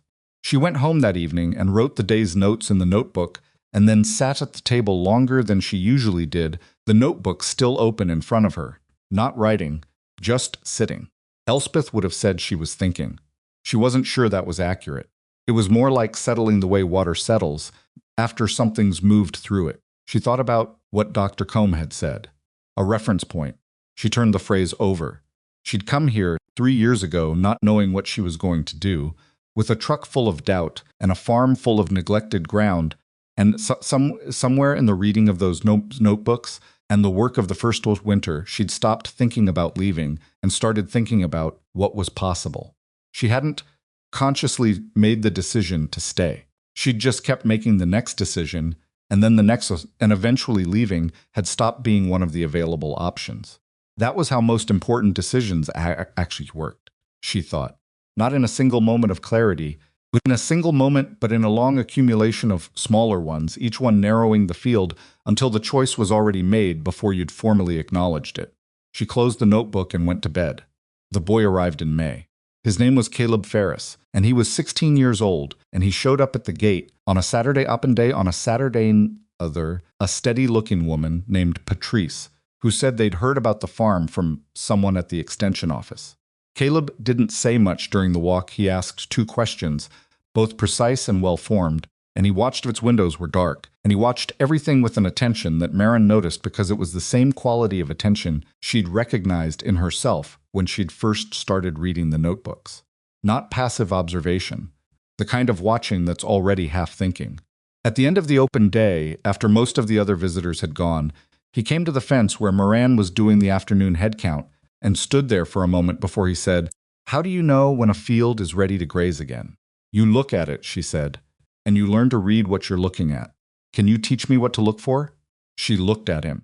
He was slight and serious, with the careful manner of a kid who has been told he asks too many questions and has made peace with that being his particular situation in life.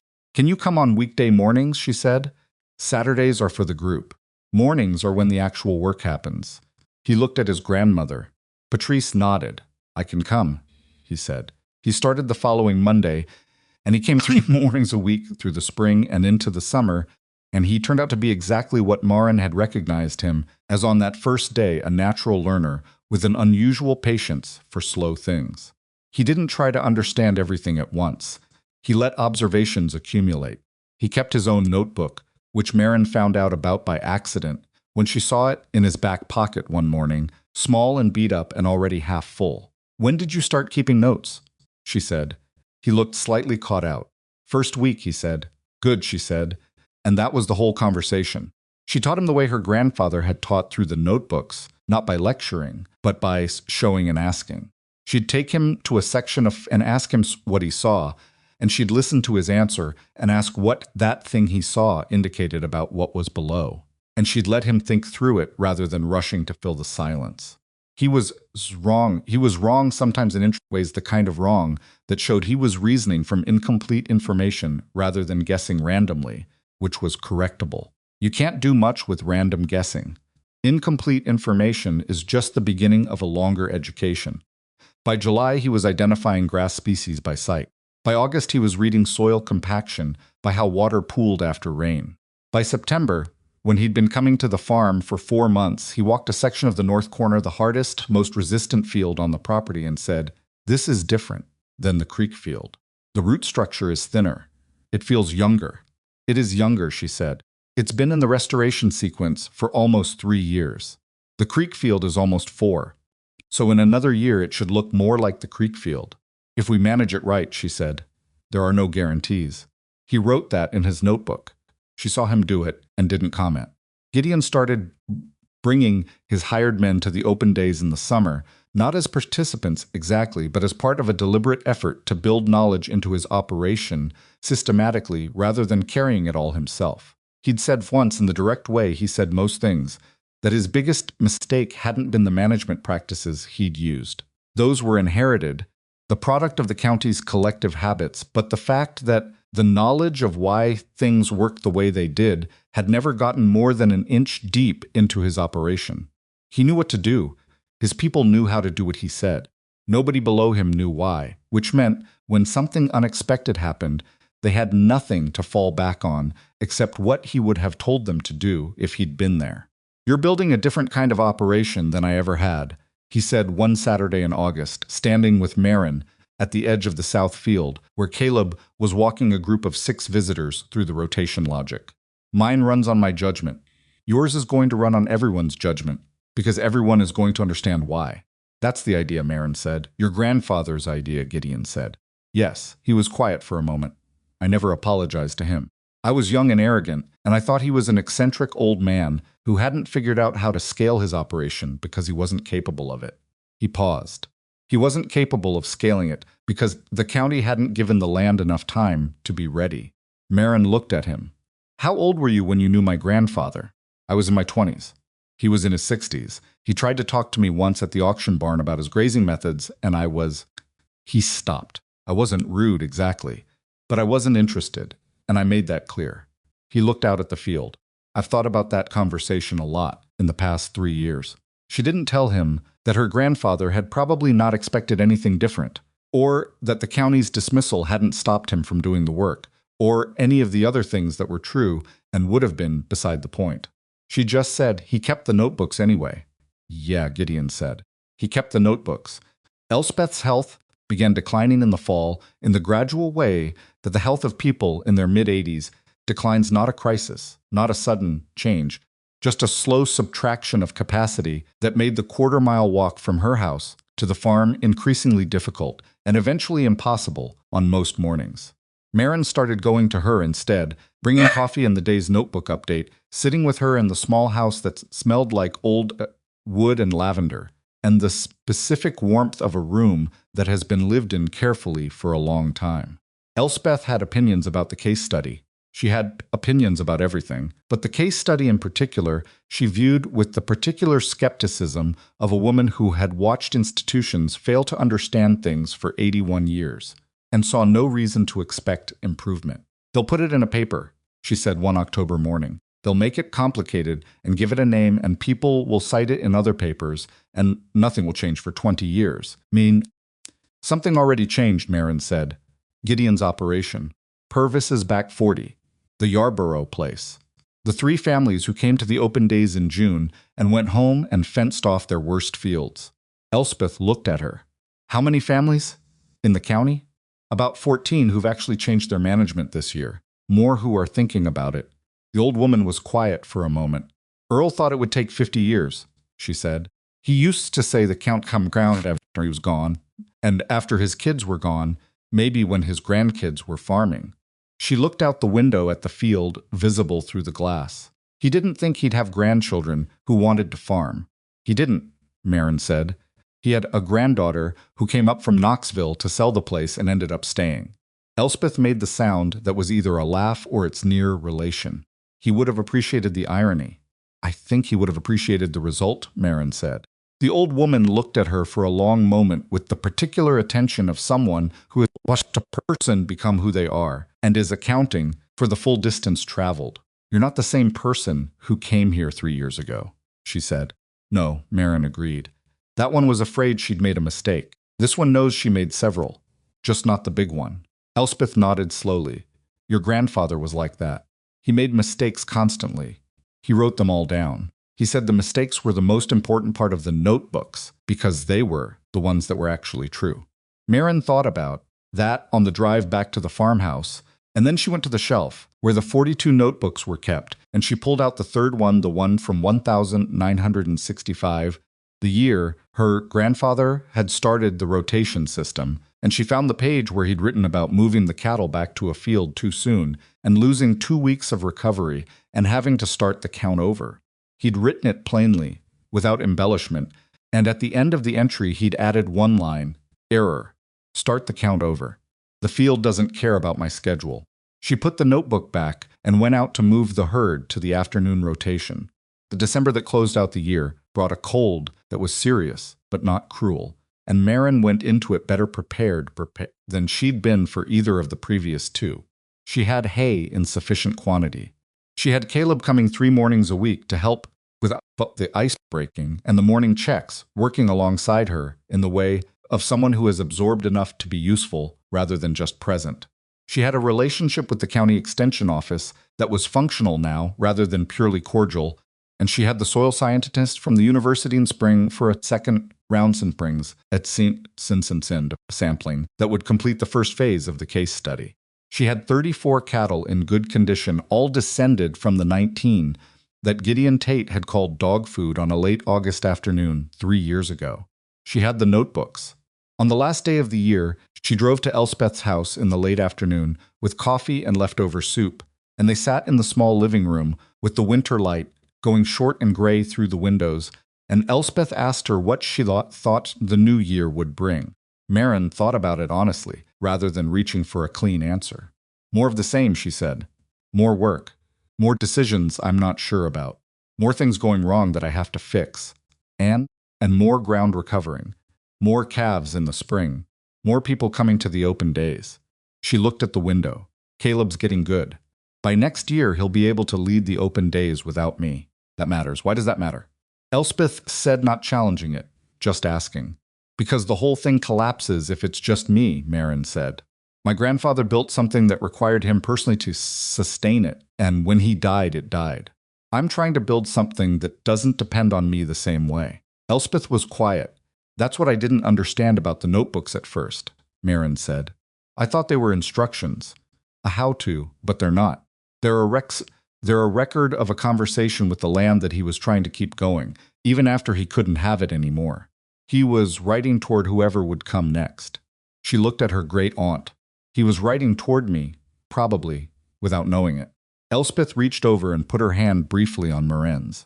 Just for a moment, then she withdrew it, because she was not a demonstrative woman and never had been. But the gesture landed. He would have liked you very much, she said. He didn't like most people. Maren laughed, genuinely, the kind of laugh that releases something. That's the nicest thing you've ever said to me, she said. Don't push it, Elspeth said, and reached for her coffee. January came and went in the cadence Maren had learned over 3 years, cold and demanding and honest. February brought 3 new calves, all healthy, the herd growing the way a well-managed herd grows, steadily, without drama, each new animal, the product of the system, working the way it was supposed to rather than an intervention. In March, Sasha Venn expanded her order. She'd been telling her catering clients what she could about the source of the beef, the specific farm, the methods, the restoration work, and the response had pushed her toward a larger commitment. She drove out to the farm on a Thursday, not for an inspection, just to talk numbers and timing. She sat at the kitchen table where Elias had first sat, and Dorothy had said that's what Earl Hollis used to say, and she laid out what she needed and what she could commit to paying. The numbers were significant enough that Maren wrote them on a separate piece of paper rather than trusting herself to do the math in her head. I can give you 8 animals this fall, Maren said. 10, maybe, if the spring calves develop the way I'm expecting. And next year? Next year depends on how the herd develops and what the pastures can carry. I'm not going to promise what I can't deliver. Sasha looked at her. That's the most honest thing any supplier has ever said to me. It's the only way I know how to operate, Maren said. And then, because Sasha seemed like someone who could hear the rest of it, I had a bank offer me financing last year. Significant money. I turned it down. Why? Because the speed they needed from me and the speed the land can actually sustain are 2 different numbers. She looked at the table. I've watched what happens when people borrow against land that can't repay the debt. The land always loses, and eventually the person does too. Sasha was quiet for a moment. There's a restaurant in the city, she said. A good one. The chef has been looking for a reliable grass-fed source for 2 years. He's particular about provenance, how the animals were raised, what the land looks like, the whole thing. She picked up her coffee. Would you be willing to talk to him? Maren thought about capacity, about what the land could actually carry, about the difference between an opportunity and an obligation. Tell him to come on a Saturday, she said. He can see it himself. The chef came in April, which was perhaps the best possible time to visit the farm, because April was when the land was most visibly doing what Maren's whole operation was built, around recovering, rebuilding, pushing green through ground that had looked finished 3 years ago. His name was Tomas Rail, and he was younger than she'd expected and more practical, and he walked the pastures with his hands in his pockets and asked questions about the animals' diet rather than the farming methods, which told her he'd done his reading before he came. At the end of the walk, at the gate, he said, I want to use your beef exclusively, however much you can supply. I can supply less than you probably need, she said. How much? She told him. He nodded slowly. That's less than I need, he said. But it's enough to build a menu around, if I'm honest about what I'm featuring and why. He looked at the herd. A lot of chefs in my position would call that a problem. I think it's a selling point. Finite supply, real provenance, a story the customer can actually verify. He looked at her. That's rare. It's rare because most people aren't willing to stay small, she said. Are you? She looked out at the 37 animals the winter had brought the count up. 3 new calves past the original 34 grazing the April pasture in the long light of a morning that smelled like new growth and damp soil and the specific cleanness of air that has moved across open ground. I'm willing to grow at the speed the land can actually support, she said. If that's small by some people's measure, then yes. I'm willing to stay small. Tomas Rail left with a handshake agreement and a delivery timeline they'd built together on the back of one of the open day flyers, and Maren watched his car go down the gravel and turn back to the field. Caleb was in the south pasture with a group of 9 visitors, walking them through the rotation logic. She could hear his voice carrying across the field, steady, specific, the voice of someone who has learned something deeply enough to explain it, without having to think about the explanation. He stopped the soil test site in the creek field and crouched down the way she'd crouched down with Gideon. 2 years ago, the way Elias had crouched down on his first visit, and he showed the visitors the root depth in the exposed profile, and she could see the visitors lean in. The body language of people who are seeing something for the first time that they'll be thinking about for a long time after. She didn't intervene. He had it. Elspeth died in June, quietly, in her own house, in the way she'd have wanted on her own terms and in her own time and without drama. She'd been declining steadily since February, and the end, when it came, was not unexpected, but the absence was different from the expectation of absence. And Maren felt it in the particular way you feel the loss of someone who has been your connection to a world that predates you. She walked the property the evening of the day she found out. All 400 acres, the full perimeter her grandfather had walked in his notebooks, in the long June light that lasted until almost 9. She walked the restored fields and the north corner that was still the most difficult ground on the property. She walked the creek field and stood for a while at the soil test site, looking at the dark layer that had taken her grandfather's whole life to build toward, and that she'd managed to reach in 2 years and 4 months. She thought about Elspeth saying, he was ahead of where this county was ready to be. She thought about being ahead of where the world is ready to be, and what that costs a person, and whether the cost is worth it. She thought about the fact that her grandfather had paid the cost without the benefit of the country catching up in his lifetime, and she thought about whether that made the work less valuable or more.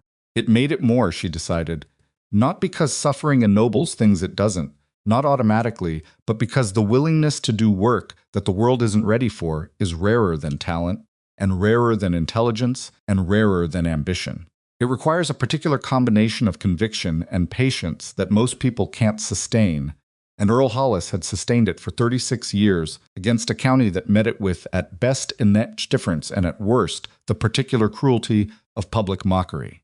She had sustained it for 3 years, against the same cruelty, at the same auction, from the same man.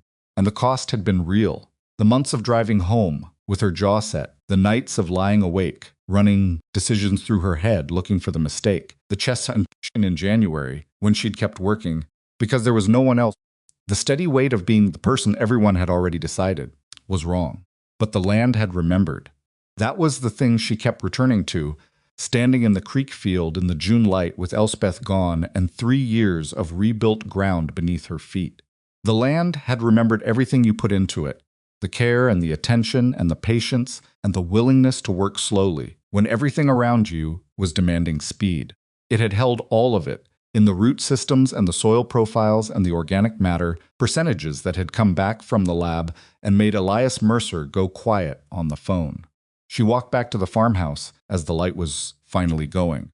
In the kitchen, she got out the current notebook, the 4th one she'd filled since coming back to the farm, and she sat down at the table where her grandmother had sat, and where Elias had sat, and where Sasha Venn had sat, and where Thomas Rail had read a delivery timeline off a flyer, and she thought about what to write.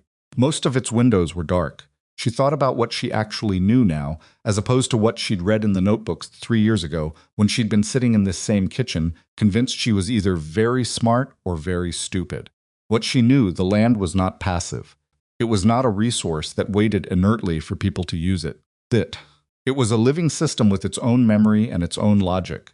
And if you paid attention to what it was telling you, it would tell you how to work with it. And if you refused to pay attention, it would eventually make the cost of that refusal unavoidable. What she knew, worth is not established by other people's certainty. It can coexist with their doubt. It can survive their mockery. It doesn't need their permission to be real. What she knew, the most important work is often the work that looks like nothing from the outside. 38 days of rest, 18 months of a fenced field with no animals in it, a test hole dug in a pasture, and the root length measured with a tape. These things don't look like progress. They are progress moving at a speed that the land sets rather than the person. What she knew about herself, she was not easy to be around when she was certain about something. She was not patient with people who confused confidence with competence. She was not good at asking for help until she was past the point where she should have asked, and she was still working on that. She'd made Purvis Shear wait an entire year before she'd had a real conversation with him because she'd assumed he was like the men at the feed store, and she'd been wrong about that. She owed him more than she'd given him in the months before the drought. She wasn't finished making mistakes. That was the other thing she knew. The north corner field was still the most resistant piece of ground on the property, and she still didn't fully understand why, and there were management decisions she'd made in the past year that she wasn't sure about yet, because their consequences were still working their way through the system. She would be wrong again. She would write it in the notebook. She would start the count over. She picked up her pen. Outside, the 37 cattle were settled for the evening in the south pasture, quiet, the way cattle are quiet when they're in good ground and don't have anything to worry about. Notch, who was 5 years old now and had the settled authority of a cow who has been in the front animal long enough that the others don't question it, was probably standing closest to the gate, the way she always did in the evening. Little, who was not little, had not been little for 2 years, but who still stood at the edge of things and watched with those careful eyes before she committed to anything, was probably somewhere in the middle. The herd that everyone had written off was 37 strong and growing, on land that the county had written off, managed by methods the county had spent decades ignoring. And it was not a triumph in the clean, satisfying way that stories sometimes let triumph be. It was messier than that. It had cost people things. It had taken longer than it should have, because the county had wasted 20 years. It didn't have to waste. Elspeth was gone and would have liked to see another year of it. Her grandfather had never seen any of it and had done the foundational work anyway. But the ground was green.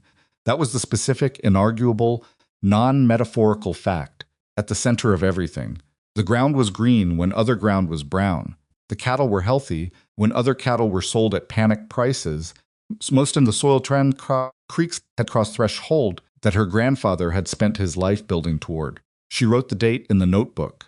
She wrote, Elspeth died this morning. Walked the whole property this evening. All fields in good condition. The north corner is still difficult. Start the soil amendment work in that section in the fall. She looked at what she'd written. Then she wrote one more line, beneath the date and the observation, the line that her grandfather had put in every notebook and that she'd been putting in hers since the night she'd first understood what it meant. The ground remembers. She closed the notebook. She put on her boots and went out to do the evening check, moving through the June dark from animal to animal. The way she did every night, the way she would do tomorrow night, and the night after that, for as long as the land needed someone to pay attention. The cattle shifted and settled around her, warm and steady in the dark, and the restored fields breathed around them all, and somewhere beneath the ground, in the root systems, and the soil and the chemistry of recovering earth, the work continued patient, persistent, indifferent to the opinions of people who hadn't been paying attention. The ground remembered. It always had.